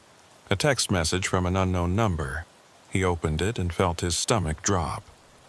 "Don't open the trailer. Stay in your cab. It knows you're listening." Arliss stared at the message. How did someone get his number? Who had sent this? He tried to reply, but the message failed to send. No signal again, like the brief window had closed. Another flash of lightning, and in that moment he saw her again. The woman who'd been standing in the rain earlier. She was closer now, maybe 30 feet from his truck, still watching him. Still not moving despite the wind and rain that should have been knocking her around. This time, when the lightning faded, Arliss kept watching the spot where she'd been. His eyes had adjusted enough to the darkness that he could see her silhouette, still standing there. Watching his truck. Watching him. The scratching from his trailer changed pitch, becoming higher, more frantic. And now, there was another sound mixed in with it. A low humming, almost subsonic, that he felt more than heard. It made his teeth ache and his vision blur slightly at the edges. Arliss grabbed his CB again. "Chilton, you hearing a humming sound? Low frequency?" "Yeah," Nedra's voice came back immediately. "Started about 2 minutes ago. It's making me nauseous." "Same here. What is that?" "I don't know, but it's getting stronger." "And Beaumont? There's someone standing outside your truck. Woman in a dark jacket. She's been there for about 5 minutes now." Arliss felt ice water run down his spine. Nedra could see the woman too. So she was real. Not a hallucination brought on by storm stress or carbon monoxide or any of the other rational explanations his mind had been grasping for. "Is she doing anything?" he asked into the CB. "Just standing there, watching." "But Beaumont, here's the thing. She's not getting wet. The rain's coming down in buckets, but it's like it's going around her. She's completely dry." Arliss looked more carefully at the woman's silhouette. Nedra was right. He could see rain falling all around her, but none of it seemed to be touching her. Her hair wasn't plastered down. Her clothes weren't clinging to her body. She was standing in the middle of a thunderstorm and staying perfectly dry. The humming grew louder, and now Arliss could see his coffee cup vibrating on the dashboard, the liquid inside creating ripples. The windows were buzzing in their frames, and he could feel the vibration through the steering wheel, through the seat, through the floor beneath his feet. "This isn't right," he said into the CB. "We need to get out of here." "In this storm?" Nedra asked. "We'll end up in a ditch or worse. We're safer sitting still." But Arliss wasn't sure about that anymore. The humming was inside his head now, making it hard to think clearly. The scratching from his trailer had become frantic. Dozens of points of contact scraping against metal in patterns that almost seemed coordinated. Another vehicle's headlights came on, about 3 rows over from Arliss's position. The truck started moving, pulling out of its parking spot and heading for the exit. Arliss watched it navigate carefully through the flooded lot, windshield wipers fighting the rain. "Someone's leaving," he said into the CB. "I see it," Nidra confirmed. "Can't blame them. This whole situation is wrong." The departing truck reached the exit and turned onto the access road, its taillights disappearing into the rain. For a moment, Arliss considered following, making a run for it despite the storm. But before he could start his engine, something changed. The woman who'd been watching his truck suddenly moved. Not walking, but gliding, like she was on wheels or floating just above the ground. She moved toward the exit where the other truck had just left, her motion smooth and unnatural. Then she disappeared, not gradually, not obscured by rain or darkness. She simply vanished like she'd never been there at all. "Did you see that?" Nidra asked over the CB, her voice tight with fear. "I saw it," Arliss confirmed. "Where did she go?" Before Nedra could answer, another voice broke in on the CB. Male, older, with a Texas drawl. "This is Hoyt Bramble in the red Peterbilt. Anyone else seeing things that ain't quite right? Because I got a situation here that I can't explain." "What kind of situation?" Arliss asked. "I got out to check my trailer seals about 10 minutes ago," Hoyt said. "Took maybe 90 seconds. But when I got back to my cab and checked my clock, it showed I'd been gone for 17 minutes. That ain't possible, but there it is." Arliss looked at his own clock. 5:53 p.m. He'd parked here at 5:17, which meant he'd been here for 36 minutes. That seemed about right, though with the storm and the strange events, time had gotten a bit slippery in his mind. "Check your fuel receipts," Hoyt continued. "From your last fill-up, check the timestamp." Arliss dug out his receipt from the fuel stop in Waco, about 80 miles back. He'd filled up at 2:45 p.m. according to the timestamp on the receipt, but according to his dashboard clock, that was over 3 hours ago. The drive from Waco to this rest area should have taken maybe 90 minutes, not 3 hours. "My times don't match up either," Nedra said over the CB. "I'm showing time I can't account for. Like I lost an hour somewhere between filling up and parking here. So all three of us are missing time," Arliss said. "And we're all hearing sounds from our trailers. And there's a woman who can stand in the rain without getting wet. Anyone want to tell me what we've driven into?" Nobody answered. The CB crackled with static, and beneath it, Arliss could hear that low humming coming through the speaker. The same frequency that was vibrating through his truck, now being broadcast on the radio frequency. The scratching from his trailer had stopped. The sudden silence was almost worse than the noise. Arliss sat in his cab, rain hammering down, and tried to think through what was happening.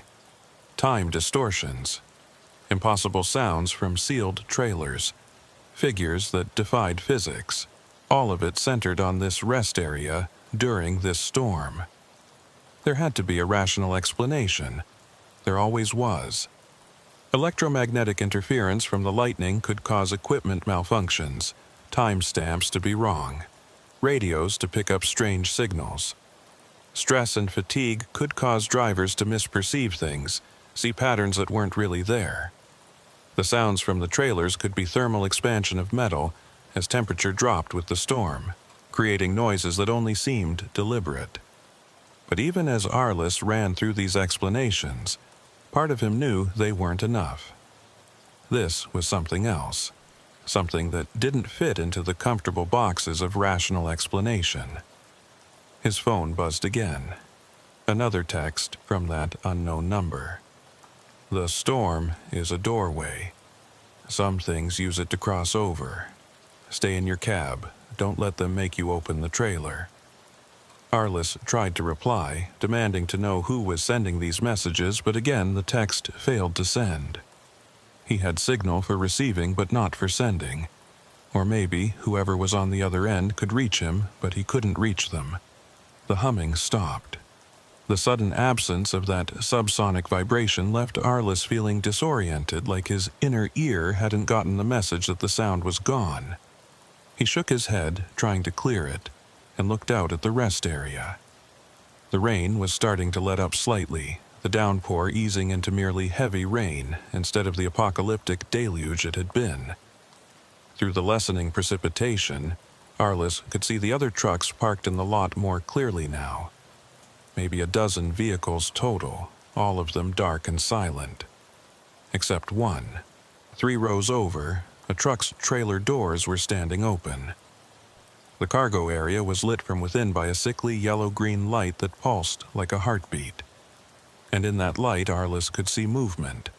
Shapes that didn't quite make sense. Forms that his eyes couldn't quite process. "Chilton," he said into his CB. "You seeing what I'm seeing? 3 rows over?" "I see it," Nedra's voice came back, strained. "That's the truck that left a few minutes ago. Or I thought it left. But it's back now, and those doors are open." "Did the driver open them?" Arliss asked. "I didn't see anyone get out. The doors just opened on their own." That wasn't possible. Trailer doors didn't open themselves. Someone had to release the latches, pull the pins, swing the heavy doors wide. But Arliss was looking at doors that were definitely open with no one visible near them. The pulsing light from inside the trailer was getting brighter, and the shapes moving in that light were becoming more distinct. They looked almost human, but the proportions were wrong. Arms that were too long, heads that sat at odd angles, movements that were too smooth and too jerky at the same time. "We need to leave," Nedra said over the CB, fear clear in her voice now. "Right now. Storm or no storm, we need to get out of this place." Arliss agreed with her completely. Whatever was happening here, whatever had used the storm as cover to manifest or cross over, or whatever the hell it was doing, they needed to be somewhere else when it finished. He reached for his ignition key. His hand froze halfway there. Standing directly in front of his truck, blocking his path, was the woman. She was closer than she'd ever been, close enough that Arliss could see her face clearly despite the darkness and rain. She had no expression at all, her features smooth and blank like a mannequin, and she was pointing at his trailer. Not just pointing, beckoning, telling him to go back there to open the doors to see what was inside. Arliss grabbed his CB. "She's back, right in front of my truck. She wants me to open my trailer." "Don't do it." Hoyt's voice came back immediately. "Whatever you do, don't open those doors. That's what they want. That's what all of this has been about." "Who are they?" Arliss demanded. "What are they?" "Don't know and don't want to know," Hoyt said. "But I've been driving these roads for 30 years and I've heard stories. Things that show up during storms. Things that try to hitchhike in trailers. Things that want to get where we're going. If you open that trailer, you're letting them in. And once they're in, they're not getting out." The woman moved closer, her blank face now pressed against Arliss's windshield. She traced a pattern on the wet glass with one finger, a symbol that hurt to look at directly. And behind her, Arliss could see more figures emerging from the darkness. Dozens of them, all with the same blank faces, all moving with that same unnatural gliding motion. They were surrounding his truck, surrounding all the trucks. And the humming was starting again, stronger now, making the entire vehicle vibrate. Inside his trailer, the scratching resumed, but this time it was different. This time it sounded like it was coming from the outside of the trailer walls, not the inside. Like something was trying to get in rather than trying to get out. Arliss made his decision. He fired up his engine, put the truck in gear, and hit the gas. The woman in front of his truck didn't move, didn't try to get out of the way. His bumper went right through her like she wasn't even there, passing through her form without resistance. In his rearview mirror, he saw her still standing in the same spot, her blank face turning to watch him drive away. The figures surrounding the other trucks didn't try to stop him. They just watched as he navigated through the flooded parking lot towards the exit. Behind him, that truck with the open doors was pulsing with light, and more figures were gathering around it, drawn to the opening like moths to a flame. Arliss hit the access road doing 30, tires throwing up spray. His CB crackled with Nedra's voice. "I'm right behind you. Hoyt's following too. Anyone else who can move, get out now." The rest area receded behind them as they pulled onto I-35, heading south through rain that was already starting to lighten.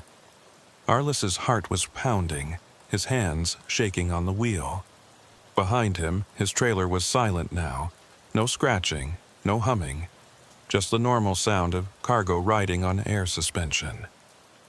Whatever had been happening back there, they'd escaped it. For now. Arliss drove for 20 miles before his hands stopped shaking enough to trust himself on the highway. The rain had tapered off to a light drizzle, and the storm clouds were breaking up to reveal patches of dark sky. Other traffic was starting to appear on I-35, vehicles that had waited out the worst of the weather now getting back on the road. Everything looked normal, ordinary, like the last hour at that rest area had happened in a different reality. His CB crackled with Nedra's voice.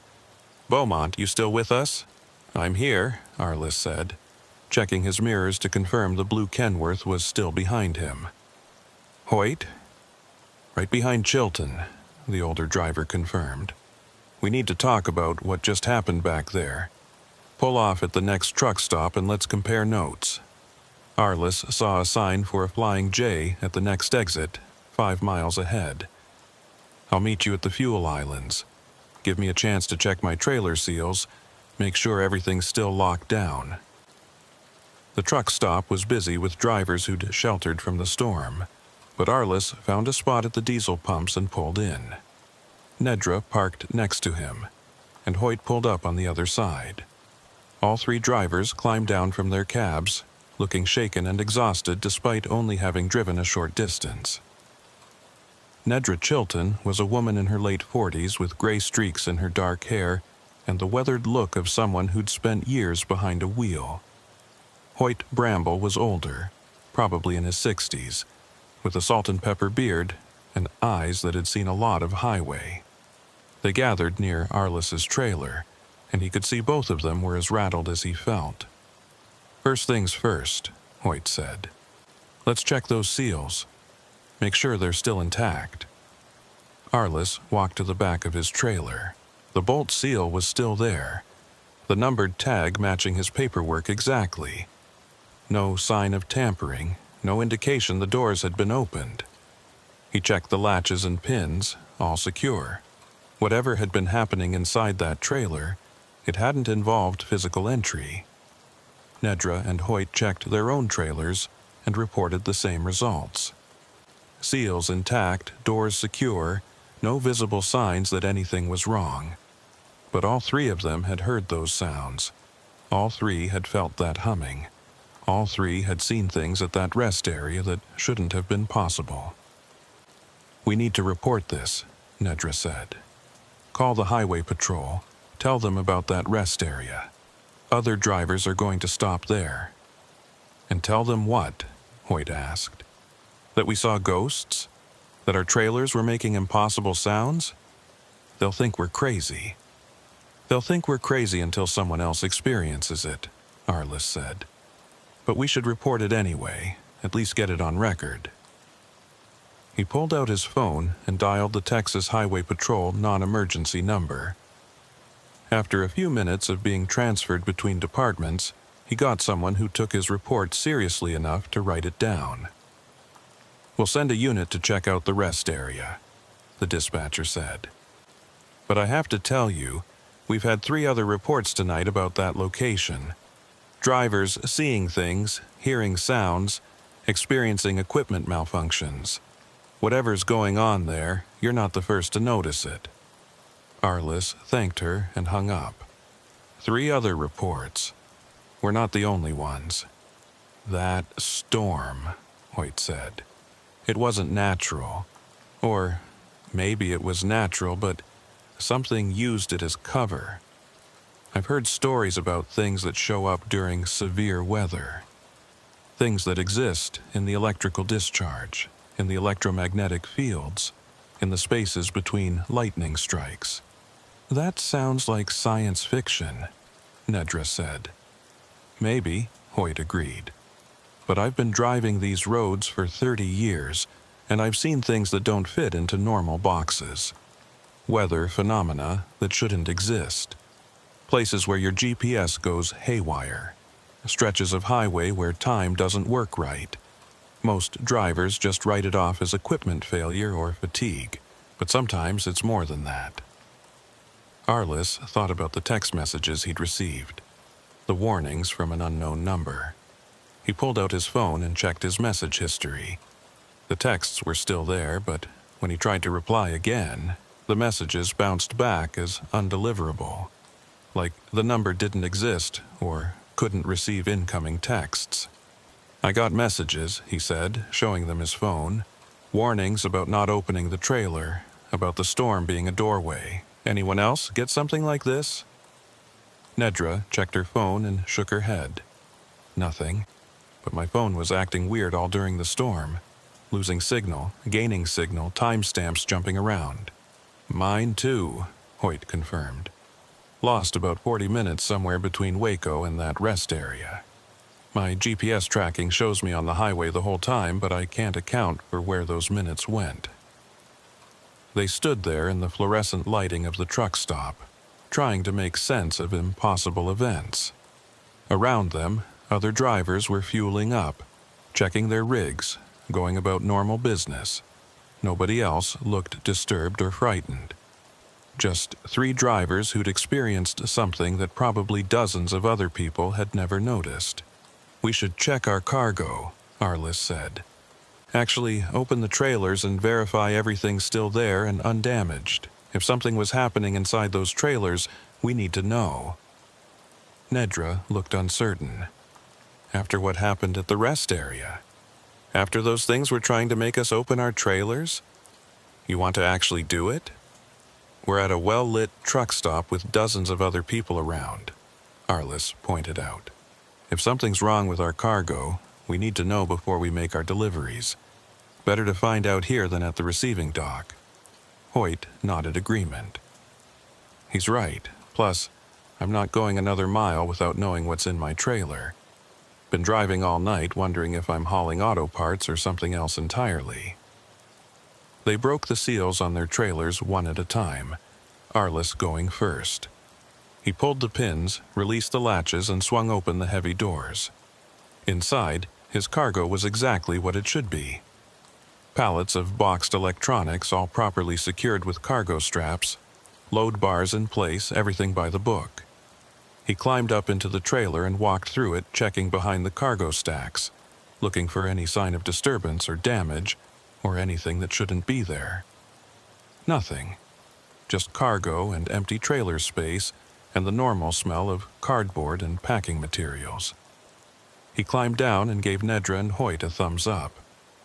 Everything looks normal. Your turn.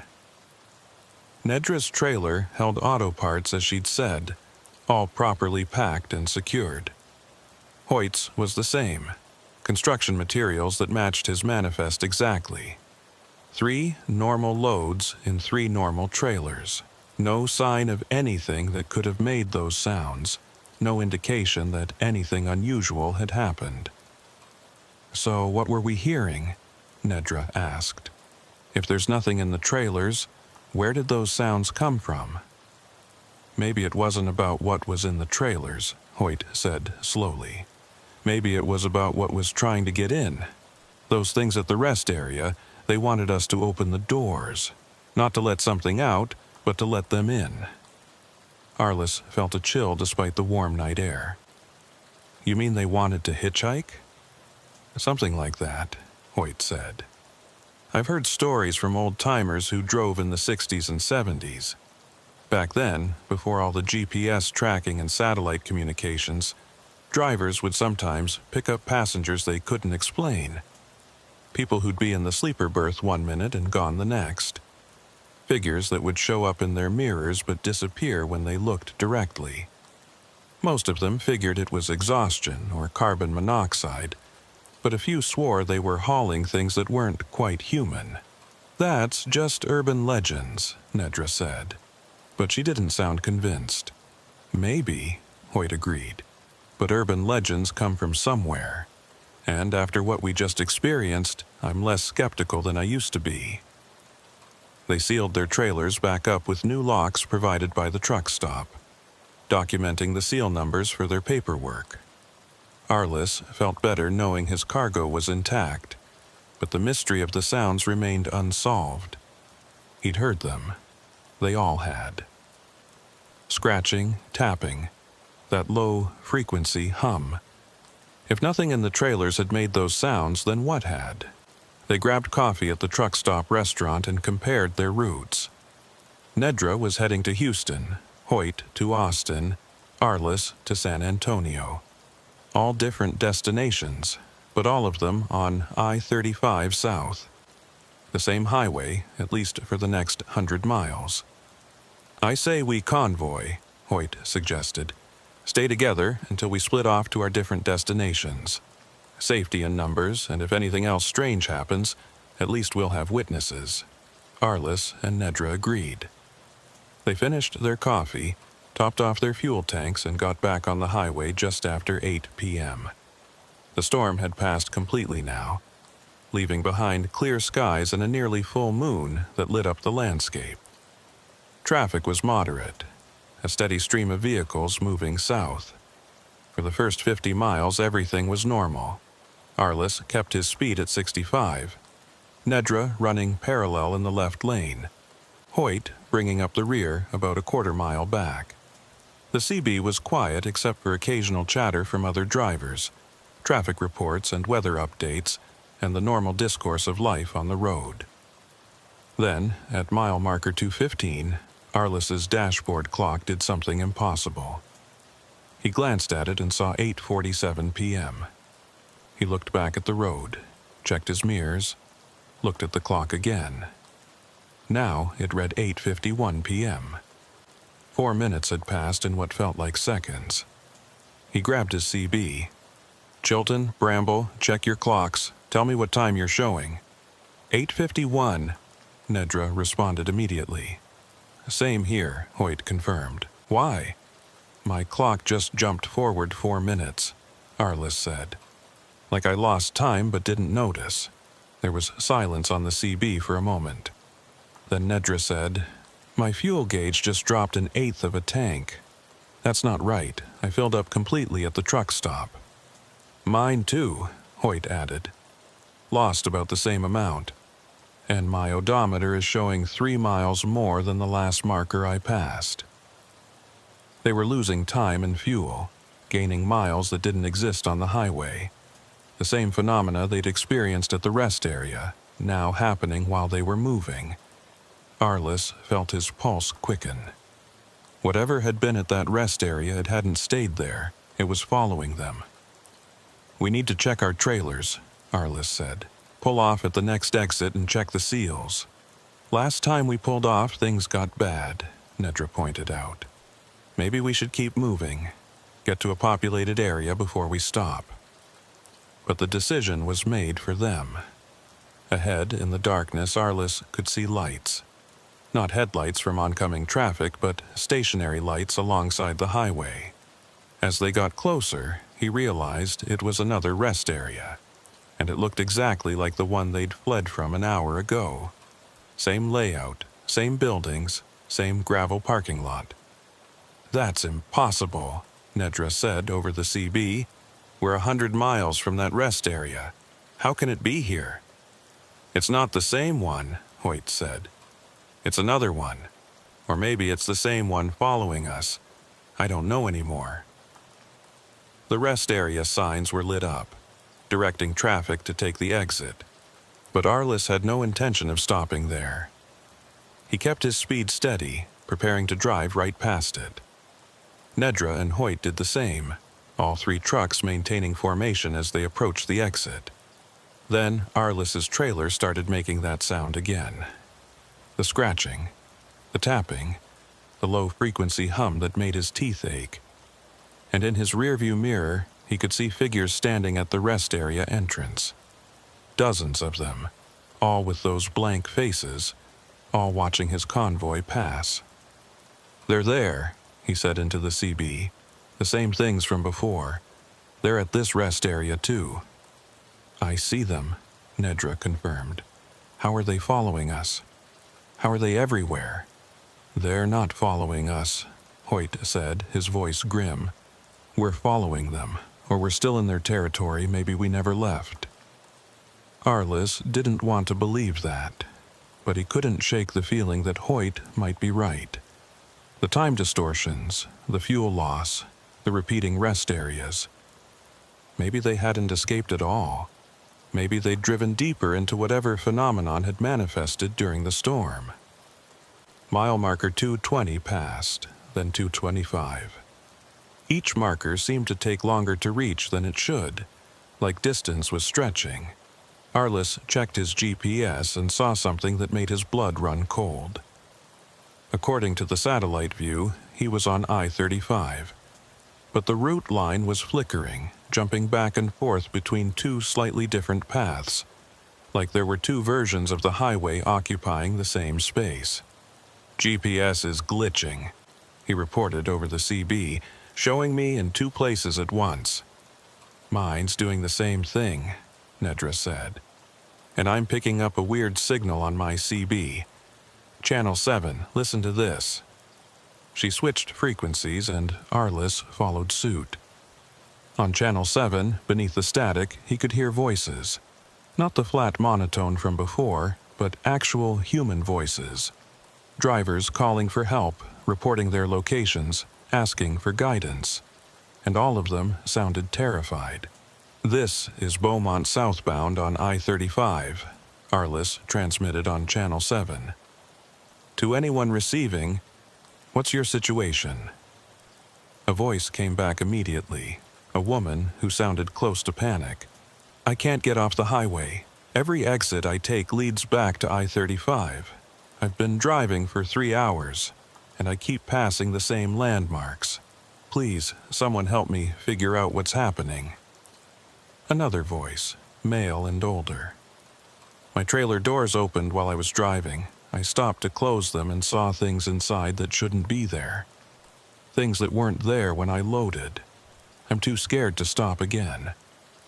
More voices joined in, a chorus of confused and frightened drivers all experiencing similar phenomena. Time distortions, impossible sounds from trailers, exits that led nowhere, rest areas that appeared where they shouldn't be.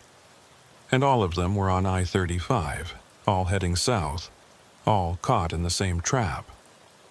"How many of us are there?" Nedra asked into the CB. "How many drivers are stuck in this?" Hoyt's voice came back heavy with realization. "All of us who stopped at that rest area during the storm. We're all caught in whatever this is. We drove into something and we can't drive out." Arliss wanted to argue, wanted to insist there had to be a way out. But the evidence was mounting that Hoyt was right. They were trapped in some kind of loop, some pocket of reality that overlapped with normal highway but didn't quite align with it. And the things with the blank faces were the residents, the natives, the things that lived in these spaces between. "There has to be a way out," Arliss said into the CB. "We just need to figure out what it is. Everyone, check your fuel gauges and odometers. Look for patterns." The CB filled with reports. Every driver was experiencing the same issues. Fuel draining faster than it should, odometers showing extra miles, clocks jumping forward in irregular intervals. But there was a pattern. The time jumps happened at mile markers that were multiples of 7. The fuel loss was proportional to how long they'd been in the loop. And the odometer discrepancies all added up to exactly 37 miles, no matter how far each driver thought they'd traveled. 37 miles, Nedra said. "That's specific. That means something." Arliss pulled out his atlas and checked the map. From the rest area, where they'd first encountered the phenomenon, to San Antonio was exactly 37 miles. But they'd already driven past that point. They should be well south of San Antonio by now, but according to his GPS, they were still somewhere near Temple. "It's keeping us in a specific range," he said. "A bubble or a zone. 37 miles of highway that's been, what, displaced? Copied? Overlapped with something else?" "The storm did it," one of the voices on Channel 7 said. It was Hoyt. "The electromagnetic discharge, the lightning, whatever energy was present during that storm, it created a boundary condition. Like a door opened between dimensions and we drove through it." "So how do we close the door?" another driver asked. "How do we get back to normal reality?" Nobody had an answer. The CB fell silent except for static, and Arliss could hear that humming starting again. Coming from his trailer, coming through the radio, coming from the highway itself.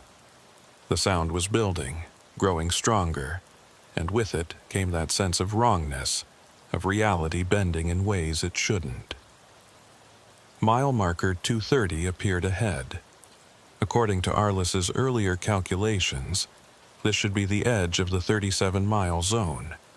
If there was going to be a way out, it would be here. He checked his mirrors and saw Nedra's Kenworth right beside him, Hoyt's Peterbilt still following behind. All three trucks running together, approaching the boundary. The humming grew louder. Arliss's vision began to blur at the edges, like looking through water. The highway ahead seemed to shimmer and split, showing two overlapping roads that didn't quite line up.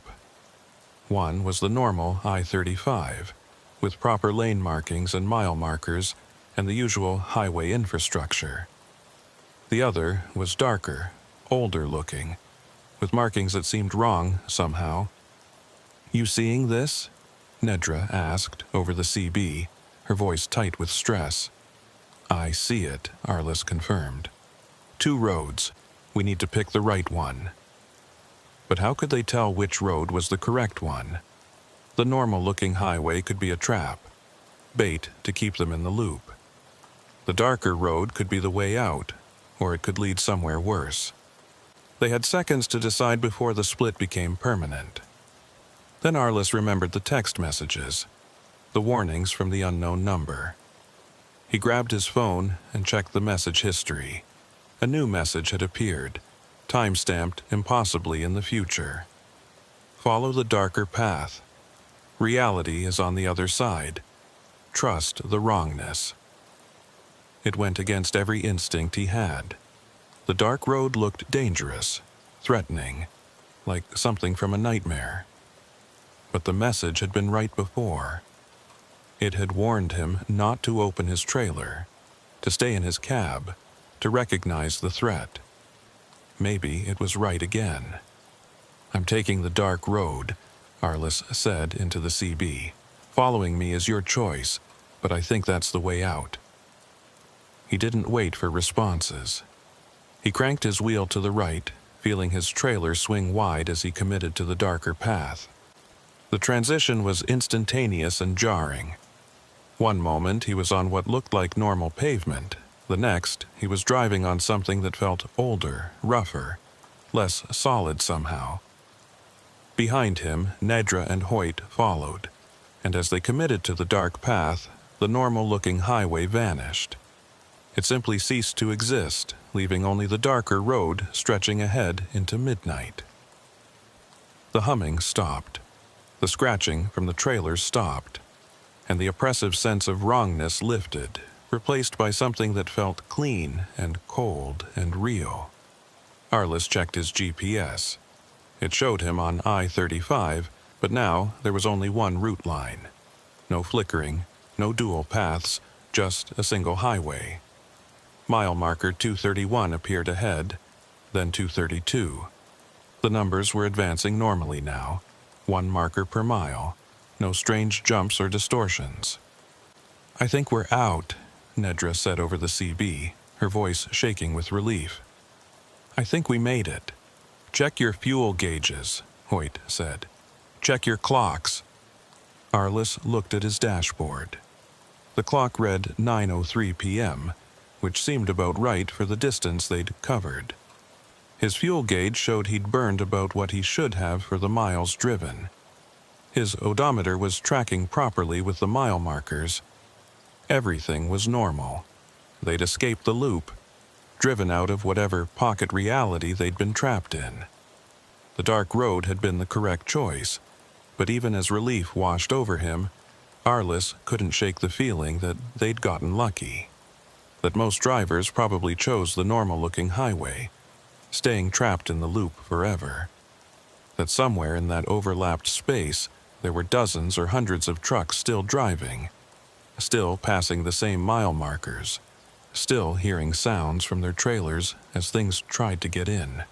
"We need to warn people," he said into the CB. "Report this to DOT, to Highway Patrol, to whoever will listen. That stretch of highway is compromised. Other drivers need to know." They drove through the night, heading toward their separate destinations, staying in contact on Channel 19.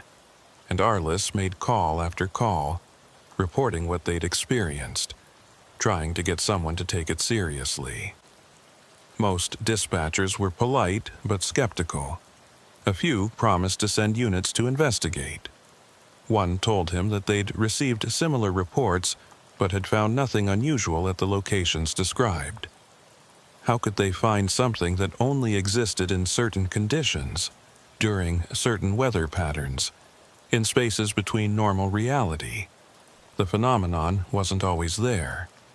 It appeared and disappeared, trapped drivers and released them, followed its own logic that had nothing to do with highway engineering or meteorology.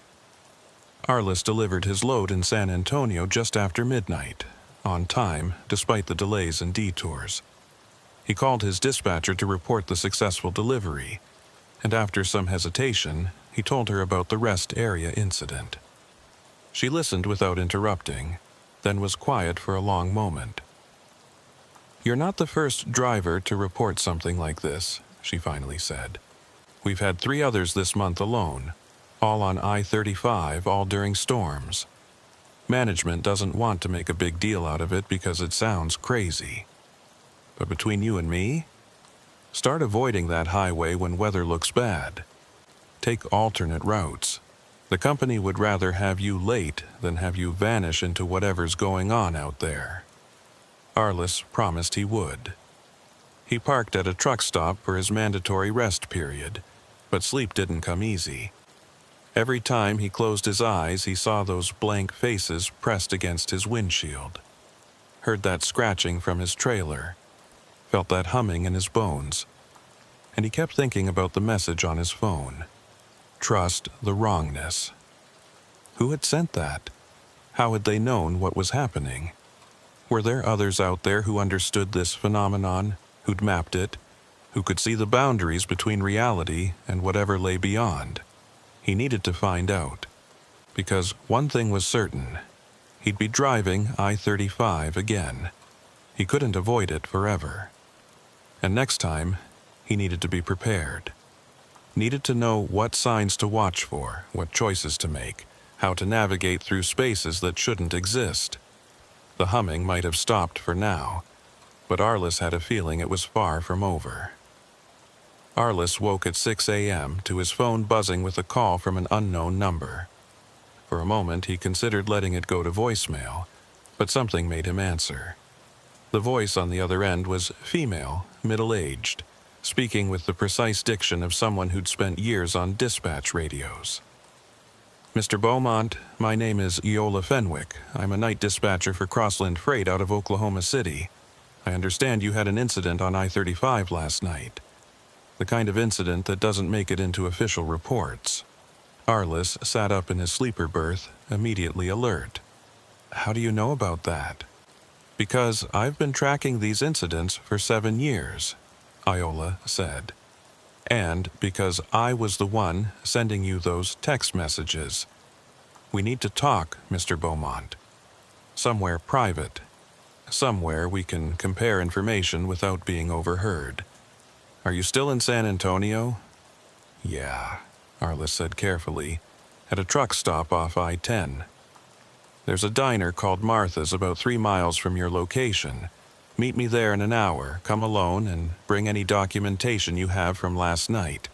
Fuel receipts, GPS logs, anything that shows the time and fuel discrepancies.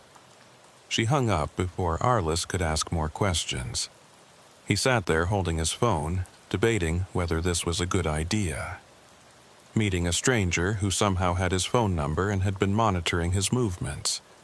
But she'd sent those warnings. She'd known what was happening before he did. That meant she had information he needed. He cleaned up, grabbed his paperwork, and drove his personal truck to the diner.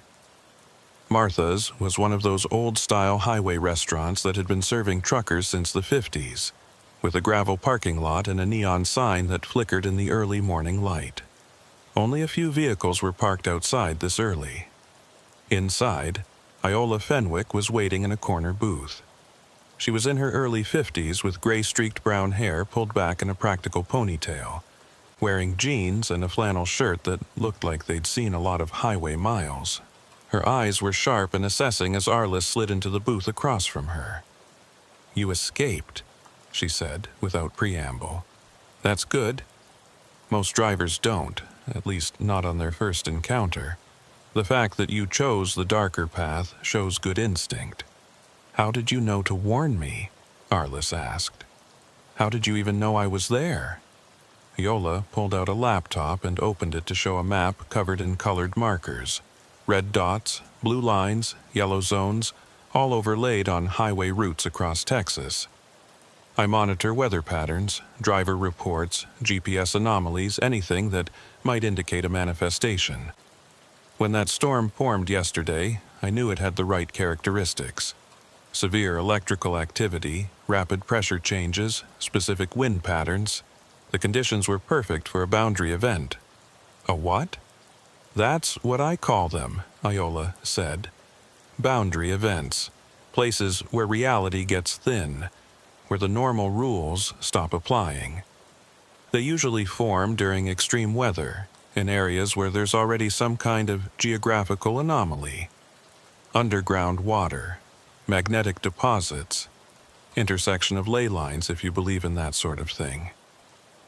The storm provides the energy, the location provides the anchor point, and something opens up. A door, a window, a crack in reality. Pick your metaphor." Arliss spread his paperwork on the table. Fuel receipts showing impossible consumption rates, GPS logs showing positions that jumped around, timestamps that didn't align with his dashboard clock. "So, what happened to us? We drove into one of these boundary events? More accurately, you drove into the space it created," Iola said, examining his documents. "These events don't just open doors, they create pockets, bubbles of altered space that overlay normal geography. You're still on I-35, but you're also somewhere else, somewhere that looks like I-35 but operates on different rules." "The 37-mile loop," Arliss said. "Why that specific distance?" "I don't know," Iola admitted. "Every boundary event has different characteristics, different sizes, different rules, different dangers. Some are just a few hundred yards. The one you encountered was 37 miles. I've documented one in Oklahoma that's over 90 miles. They're not consistent." She pulled up a database on her laptop showing dozens of incident reports. Dates, locations, driver testimonies, all cross-referenced with weather data and geographical information. It was comprehensive, professional, the work of someone who'd dedicated years to understanding this phenomenon. "How many drivers have been caught in these things?" Arliss asked. "Hundreds, probably," Iola said. "Most don't report it because they don't want to sound crazy. Some report it and get dismissed as fatigued or hallucinating. A few, like you, escape and want answers. Those are the ones I try to find and warn before they encounter another event." So this happens regularly? These boundary events are common? More common than anyone wants to admit, Iola said. I've documented 47 events in Texas alone over the past 7 years. Probably more that I haven't found. They form during severe weather, last anywhere from a few hours to a few days, then collapse. Most drivers who get caught either find their way out eventually or... She trailed off. Or what? Arliss pressed. Or they don't come out, Iola said quietly. Their trucks are found abandoned, no sign of the driver. Or they're never found at all. Just vanish from GPS tracking, stop responding to dispatch, cease to exist. Officially, they're listed as missing persons. Unofficially, they're trapped in boundary events that never collapsed.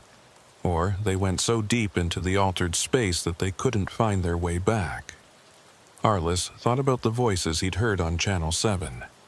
All those drivers calling for help, reporting that they couldn't get off the highway, describing the same phenomena. How many were trapped in the event last night? Based on traffic patterns and storm data, probably 8 to 12 commercial vehicles, Iola said. You, Chilton, and Bramble got out. I'm still tracking the others. Some might have found their own way out. Some might still be in there. But the event collapsed, right? The storm passed. We got out when we chose the dark road. Iola's expression darkened. That's what concerns me. You got out, but I'm still getting GPS anomalies from that section of I-35. Trucks that appear on satellite tracking for a few minutes, then vanish. Radio transmissions on odd frequencies. The boundary event should have collapsed by now, but something's keeping it open. She showed him her laptop screen. The map of I-35 showed a highlighted section between Temple and San Antonio, marked in red. Small blue dots appeared and disappeared within that zone, each one representing a vehicle that GPS had briefly detected before losing signal. Those are trucks, she said. Still in there. Still driving the loop. And every hour that passes makes it less likely they'll find their way out. Arliss felt sick. We have to help them. Send in emergency services, close that section of highway, something. I've tried, Iola said. Highway Patrol investigated and found nothing unusual. The road looks normal to anyone who isn't caught in the event. You could drive through that section right now in broad daylight and never notice anything wrong. The boundary only reveals itself under specific conditions. Then what conditions? Arliss demanded. How do we trigger it so we can rescue those drivers? That's the problem. I don't know exactly. Weather is part of it, but not all of it. There's something else, some trigger I haven't identified yet. The drivers who get caught seem to be the ones who stopped at specific locations during the storm. Rest areas, certain exit ramps, particular mile markers. But I can't predict which locations will become anchor points for a boundary event. Arliss remembered the rest area, the figures with blank faces, the way reality had seemed to bend and twist around that location. The things we saw, the figures, what are they? Inhabitants, Iola said. Or maybe manifestations of the boundary space itself. I don't know if they're conscious entities or just phenomena that look like entities, but they're consistent across different events. Humanoid forms, blank faces, trying to get into trailers, trying to make drivers open their cargo. Always the same pattern. Why trailers specifically? What do they want with our cargo? I don't think they want the cargo, Iola said. I think they want the space. Trailers are enclosed, sealed, separated from the cab. They're like little pockets of isolated reality. Maybe that's what these entities need to move from one place to another. A container they can hide in, hitchhike in, use to cross back into normal reality. The thought made Arliss's skin crawl. So if we'd opened our trailers back at that rest area, You would have let them in, Iola confirmed, and they would have been there when you reached your destination, in San Antonio, or Houston, or wherever you were delivering, stepping out into normal reality, carrying whatever wrongness they brought with them from the boundary space.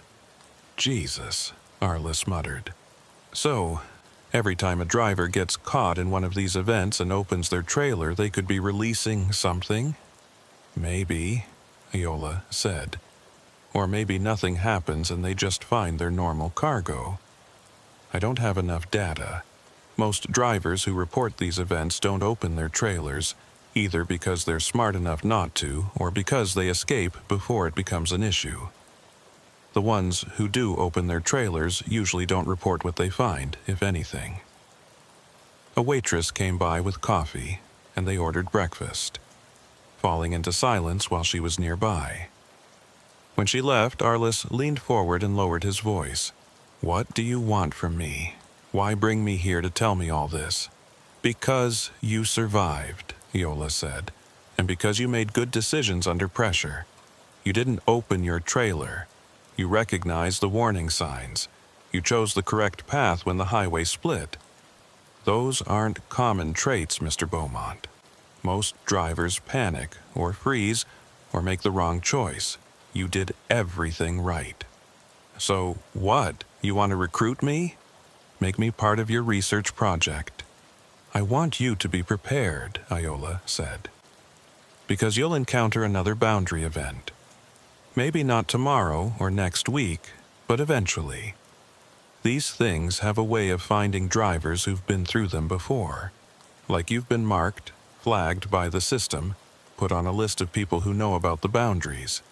That's paranoid thinking," Arliss said. "Is it?" Iola pulled up another database on her laptop.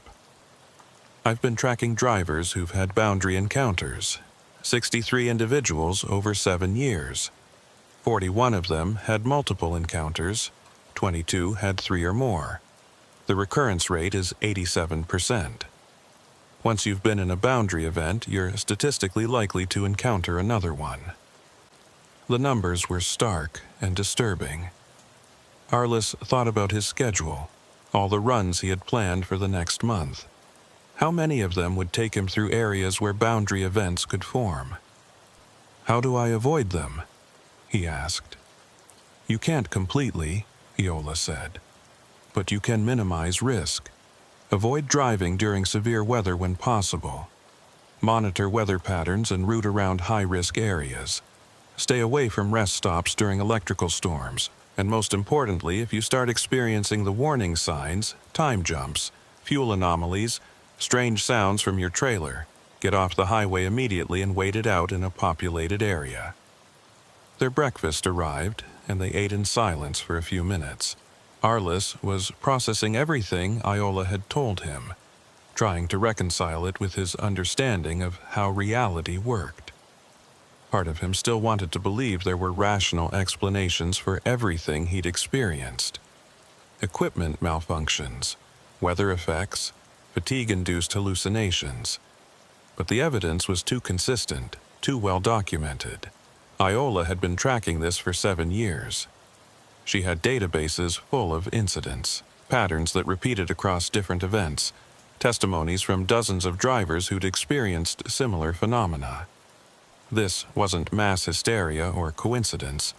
This was real. "The text messages you sent," Arliss said. "How did you know to send them exactly when I needed them?" "I didn't," Iola admitted. "I send warnings to every driver whose GPS shows them entering a high-risk zone during potential boundary conditions. Most of them never experience anything unusual and probably think I'm crazy. But for the ones who do encounter events, having that warning makes the difference between survival and not. You do this for free, just out of the goodness of your heart." Iola's expression hardened. "I do it because I lost someone. My husband, Tom. He was a driver, 23 years on the road, disappeared on I-35 8 years ago during a storm. Just vanished, truck and all. Never found, no explanation. officially listed as a missing person. But I know what happened to him. He drove into a boundary event and couldn't find his way out. I'm sorry, Arliss said, and meant it. That's why I started tracking these things, Iola continued. Trying to understand what happened, trying to make sure it didn't happen to anyone else. I can't save everyone, but I can warn people. I can give them information that might keep them alive. They finished their breakfast, and Yella handed Arliss a card with her contact information. Keep this. If you experience anything unusual on the road, anything that doesn't feel right, call me immediately. I maintain a network of drivers who've been through boundary events. We share information, warn each other about high-risk areas, help coordinate rescue efforts when drivers get trapped. Like Nedra Chilton and Hoyt Bramble? Arliss asked. Already contacted them both, Iola confirmed. They're part of the network now, same as you. We look out for each other because nobody else will. Arliss pocketed the card. What about the drivers still trapped in last night's event? Is there anything we can do? I'm working on it, Iola said. I have contacts at Highway Patrol, some retired officers who believe these events are real. They're going to try another investigation, maybe with specialized equipment that can detect the electromagnetic anomalies associated with boundary spaces, but it's a long shot. Keep me posted, Arliss said. If there's a way to help, I want to be part of it. They left the diner and stood in the parking lot as the sun climbed higher, burning off the morning chill. Normal traffic moved past on the highway, regular people going to regular jobs, completely unaware of the invisible dangers that lurked in certain weather conditions on certain stretches of road. One more thing, Iola said before they parted ways. The darker path you chose when the highway split. That was the right decision, but it won't always be. These events aren't consistent. Next time you might need to choose the lighter path, or the middle path, or some other option I haven't documented yet. Trust your instincts. Listen to what feels wrong, because wrong is often a signal that you're perceiving something others can't see. Trust the wrongness, Arliss repeated, remembering the text message. Exactly, Iola said. Reality has rules. When those rules break down, the wrongness is your best guide to finding your way back. She got into her car and drove away, leaving Arliss standing in the gravel parking lot with more questions than answers. He headed back to the truck stop and spent the rest of the day going through his logs, documenting everything that had happened the previous night. He called Nedra and Hoyt, confirming they'd also been contacted by Iola, comparing their experiences and looking for patterns. That night, Arliss had a new run scheduled. Houston to Dallas, the reverse of yesterday's route. Back up I-35 through the zone where the boundary event had manifested. His dispatcher had given him the option to refuse, to take an alternate route via I-10 and I-45 that added 2 hours to the trip. But Arliss needed to face this, needed to drive that highway again, and prove to himself that he could handle it. He left Houston at 8 p.m., running solo this time. Nedra and Hoyt were on different schedules, headed to different destinations. But they stayed in contact via CB, checking in every 30 minutes, sharing their positions and status updates. The network Iola had mentioned, supporting each other even when they were hundreds of miles apart. The weather was clear, no storms forecast for the next 48 hours. According to Iola's data, boundary events were unlikely to form in stable atmospheric conditions. But Arliss kept his guard up anyway, monitoring his gauges, checking his clocks, listening for any unusual sounds from his trailer. Mile marker 200 passed, then 210.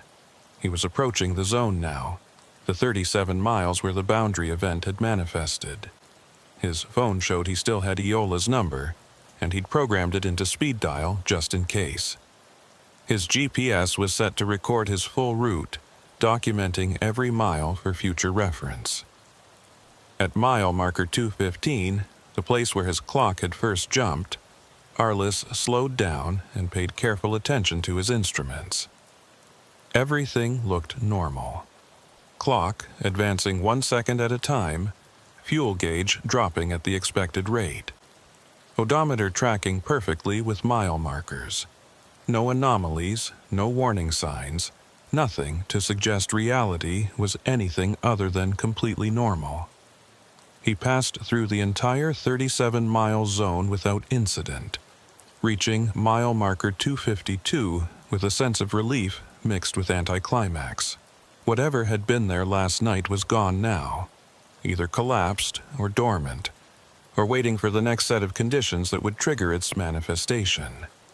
But as he approached Temple, where the original rest area had been, Arliss saw something that made him slow down. There were lights at the rest area. Not the sick yellow-green glow from before, but normal lights. And there were vehicles parked there, their shapes illuminated by security lamps. He almost kept driving. But something made him take the exit, pulling into the rest area that had been the starting point of last night's nightmare. In daylight, it had been ordinary. Now, at night, he needed to see if it was still ordinary, or if something had changed. The rest area looked completely normal. A few trucks parked in their designated spots, a couple of cars near the restroom building, everything exactly as it should be. Arliss parked at the far end and sat in his cab, watching and listening. No scratching from his trailer, no humming, no figures with blank faces standing in the shadows, just a quiet rest area on a clear night with normal people taking normal breaks from their normal drives. He climbed down from his cab and walked to the back of his trailer, checking the seal. Still intact, same number he'd put on in San Antonio. He put his hand against the metal of the trailer wall and felt nothing unusual. Just cold steel, normal vibrations from highway traffic, the familiar presence of cargo secured behind locked doors. A figure emerged from the restroom building and walked toward the parking area. For a moment, Arliss tensed, remembering those blank-faced entities from the Boundary event. But as the person got closer, he saw it was just a middle-aged woman in a company jacket, a legitimate driver taking a legitimate break. She noticed him and nodded in greeting. "Evening. Weather's nice tonight." "Yeah," Arliss agreed, relaxing slightly. "Real different from last night." "That storm was something else," she said. "I pulled off here to wait it out. Weird thing, though. I could have sworn I was only parked for about 30 minutes, but when I checked my clock afterward, I'd lost almost 2 hours. Must have dozed off without realizing it." Arliss felt his pulse quicken. "You were here last night, during the storm?" "Sure was. Why? Did you experience anything unusual? Strange sounds, time distortions, GPS glitches?" The woman gave him an odd look. "No more than you'd expect in a thunderstorm. Why?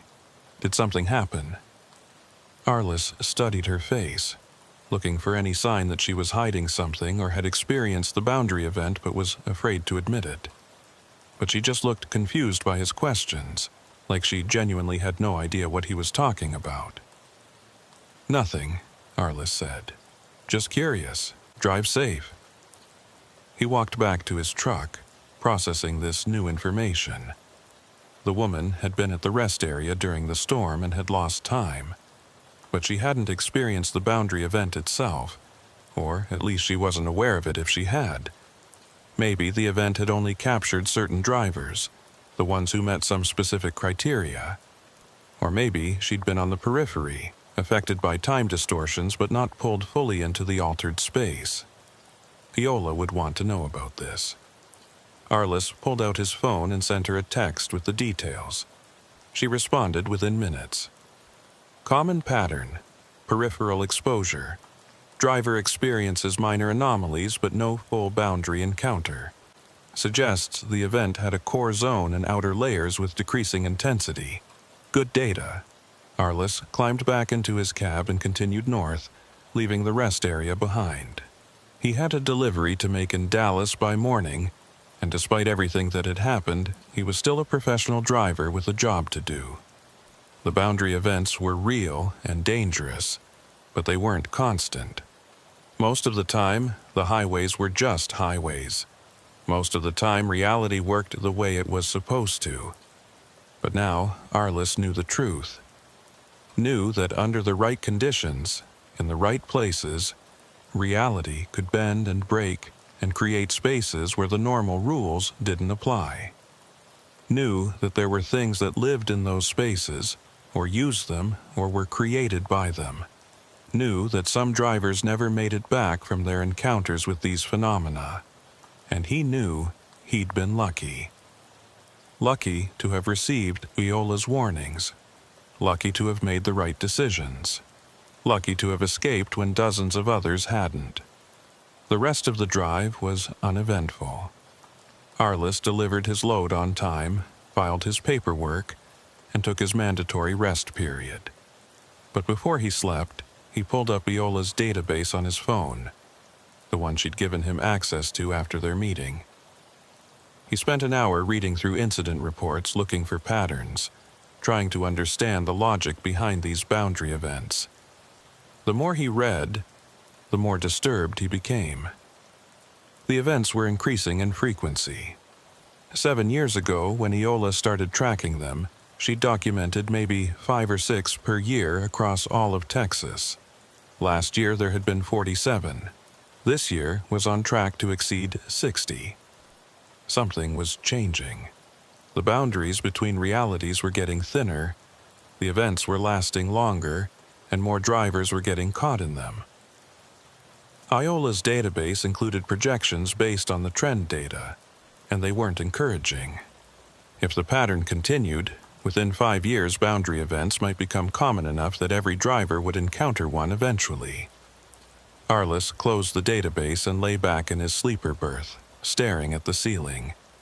He thought about Tom Fenwick, Iola's husband, who disappeared into a boundary event 8 years ago.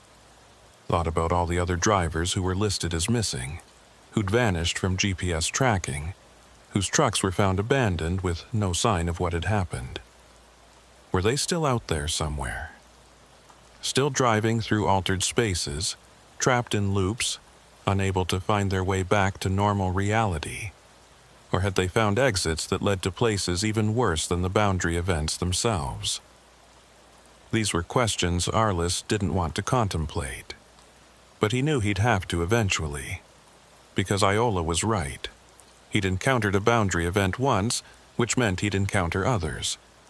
The highway had marked him somehow, flagged him as someone who knew about the boundaries and could navigate them. And that meant the next time he drove through a storm, the next time weather conditions aligned just right, he might find himself pulled back into that altered space, back into the 37-mile loop, or into a different boundary event with different rules and different dangers. All he could do was stay prepared, monitor weather patterns, watch for warning signs, trust his instincts, and hope that when the next event manifested around him, he'd be smart enough and lucky enough to find his way back out again. The humming might have stopped for now, but somewhere on I-35, in that 37-mile zone, other drivers were still trapped, still driving the loop, still hearing sounds from their trailers as things tried to get in. And Arliss had a feeling it was only a matter of time before he joined them again. 2 months passed without incident. Arliss ran his regular routes, avoided driving in severe weather, and stayed in constant contact with Iola's network. He heard from Nedra weekly, comparing notes and sharing information about routes they'd driven. Hoyt checked in less frequently but always responded when Arliss reached out. They'd become a loose community of drivers who understood what most people couldn't see. Then, in early January, Arliss got a call from Iola at 3 a.m. Her voice was urgent, stripped of its usual measured calm. "I've got 6 drivers trapped in a boundary event on I-35. Same zone as your incident, but this time it's different. The event isn't collapsing. It's been active for 18 hours and it's getting stronger. I need your help. Arliss was in Oklahoma City, 300 miles from the event location. What can I do from here? I need someone who's been through a boundary event to guide the trapped drivers out, Iola said. I can track them on GPS, I can see where they are, but I can't tell them which path to take when the highway splits. You've done it, you know what to look for. Can you talk them through it? Yeah, Arliss said, already pulling on his clothes. Send me their CB frequencies. For the next 6 hours, Arliss sat in his truck at a rest area in Oklahoma, coordinating with 6 terrified drivers who were caught in a loop they couldn't escape. He walked them through the warning signs, helped them identify the moment when the highway would split, and guided them toward the darker path that had saved him 2 months earlier. 5 of the drivers made it out. They followed his instructions, chose the right path, and broke free of the boundary event. But the 6th driver, a woman named Patricia Moreland, panicked when the highway split. She chose the lighter path, the one that looked safer and more familiar. Arliss listened on the CB as her voice grew more distant, more confused, describing scenery that didn't match any highway he knew. Then static and silence, and no matter how many times he called her truck number, she didn't respond. She's gone, Iola said when Arliss finally gave up trying to reach her. GPS shows her signal disappeared completely. No trace, no position, nothing. She went somewhere the satellites can't see. Where? Arliss demanded, though he already knew Iola didn't have an answer. I don't know. Somewhere deeper. Somewhere worse than the boundary events we can track. I'm sorry, Arliss, you did everything right. She just made the wrong choice. Arliss sat in his truck and stared at the CB radio, thinking about Patricia Moreland driving through spaces that didn't exist, trapped in a reality that had nothing to do with I-35 or Texas or any place that appeared on maps. He wondered if she'd keep driving forever, or if eventually her fuel would run out and she'd be stranded in whatever impossible landscape she'd chosen. The experience shook him. Helping 5 drivers escape felt like a victory, but losing Patricia felt like a failure. He couldn't shake the feeling that if he'd said something different, explained the choice better, been more persuasive, she might have made it out. You can't save everyone, Iola told him when they debriefed later that week. I learned that the hard way with Tom. Sometimes people make choices we can't control. Sometimes the boundaries take what they want, and there's nothing we can do about it. But Arliss kept trying anyway. Over the next year, he helped guide 17 more drivers out of boundary events. He became Iola's go-to resource for coordinating escapes, the voice on the CB that drivers learned to trust when reality stopped making sense. Nedra and Hoyt joined the effort too, creating a small team of guides who understood the boundaries better than anyone else. They saved most of the drivers they tried to help, but not all. 3 more vanished like Patricia, choosing wrong paths or waiting too long to make their escapes. Each loss weighed on Arliss, another name added to the list of people who'd been swallowed by spaces between realities. The boundary events kept increasing in frequency, just as Iola's data had predicted. By the end of the year, Arliss had personally experienced 4 more events, each one different from the last. Different sizes, different rules, different manifestations of whatever intelligence or force created these pockets of altered reality. He learned to navigate them by feel, by instinct, by trusting the wrongness that indicated where normal reality lay. He learned which sounds from his trailer meant danger and which were just harmless manifestations of the boundary space. He learned to read GPS glitches like a map, interpreting the patterns of signal loss and distortion to find the edges of events. But he never learned why. Why these events formed, what purpose they served, what intelligence, if any, guided them. Iola had theories, but no proof. The entities with blank faces appeared in every boundary event, always trying to get into trailers, always beckoning drivers toward rest areas that pulsed with sick light. But whether they were conscious beings or just phenomena shaped like beings remained a mystery. On a cold February night, almost 15 months after his first encounter, Arliss was driving through Oklahoma when he heard a CB transmission on Channel 7 that made him pull over immediately. The voice was male, older, weathered by years of highway driving. "This is Tom Fenwick calling for Iola Fenwick. If anyone can hear this, please tell my wife I found a way out. Tell her the boundaries aren't permanent. Tell her I'm coming home."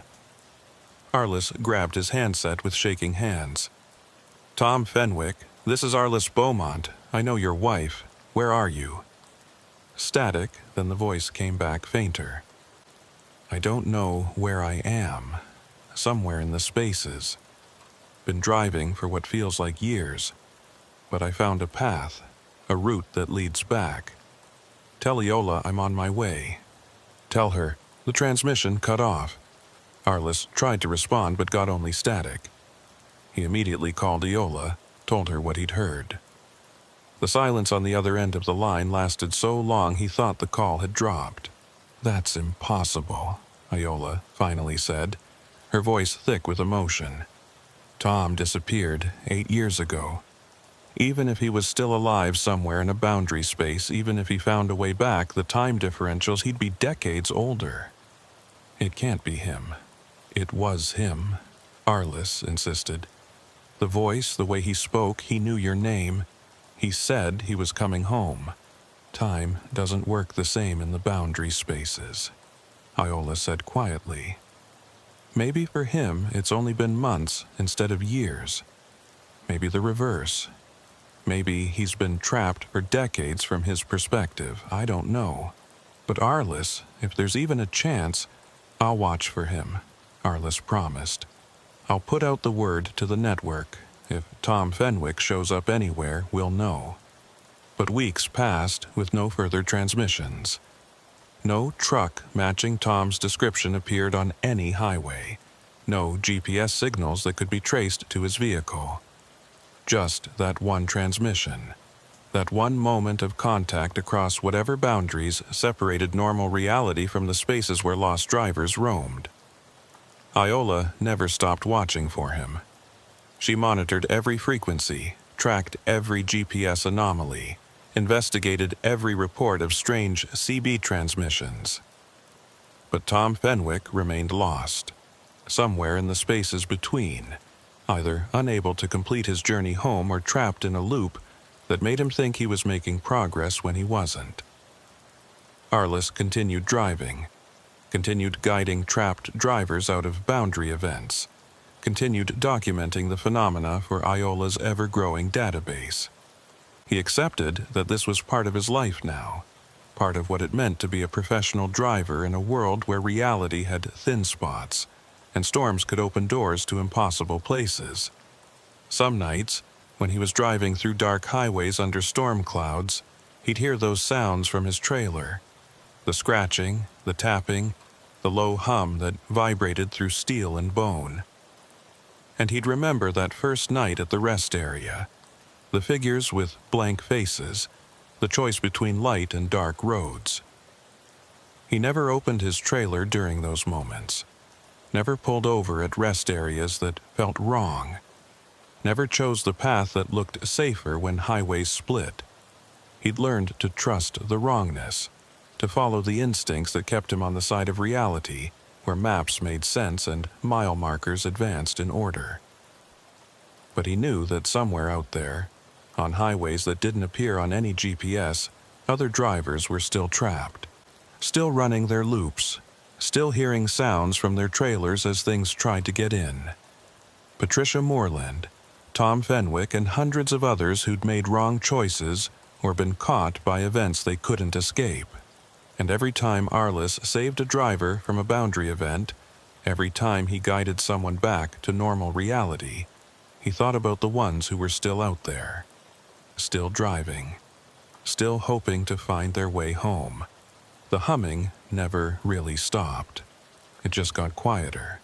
waiting in the spaces between mile markers, between reality and whatever lay beyond, waiting for the next storm, the next set of conditions that would thin the boundaries and create new pockets where the normal rules didn't apply. Arliss learned to live with it, to drive through it, to help others survive it, because that's what drivers did. They kept moving forward, no matter what the road threw at them, even when the road itself became something that shouldn't exist. On a warm spring morning, Arliss was fueling up in San Antonio when his phone buzzed with a message from Iola. Just 3 words. Tom came home. Arliss called her immediately. "What happened? Where was he?" "He showed up at our house last night," Iola said. And he could hear the tears in her voice. "Just drove up in his truck, like he'd been gone a week instead of 8 years. He looks older, Arliss, maybe 15 years older than he should, but he's alive, he's here, he made it back." How? He doesn't remember clearly. Says the boundaries kept shifting. Time kept jumping, but he held on to the idea of home. Held on to it so hard that eventually a path opened up and led him here. "He wanted me to thank you. Said he heard your voice on the CB helping other drivers, and it reminded him that escape was possible. That home was still out there waiting." Arliss felt something tight in his chest loosen. "I'm glad he made it back. Tell him welcome home." They talked for a few more minutes, Iola promising to send Tom's full account once he was ready to discuss it in detail. When they hung up, Arliss stood in the truck stop parking lot and looked at the highway stretching away in both directions. Normal pavement, normal traffic, normal reality. But underneath it, invisible to most drivers, were the boundaries. The thin spaces.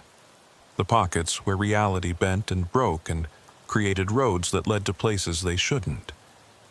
Tom Fenwick had been trapped in those spaces for 8 years and found his way home, which meant others could too. It meant Patricia Moreland might still be out there, still driving, still searching for the path that would lead her back. It meant every driver the boundaries had swallowed wasn't necessarily lost forever. They were just driving routes that took longer to navigate, running on highways that didn't follow normal geography. And maybe, with enough time and enough luck and enough determination to hold on to the idea of home, they'd eventually find their way back.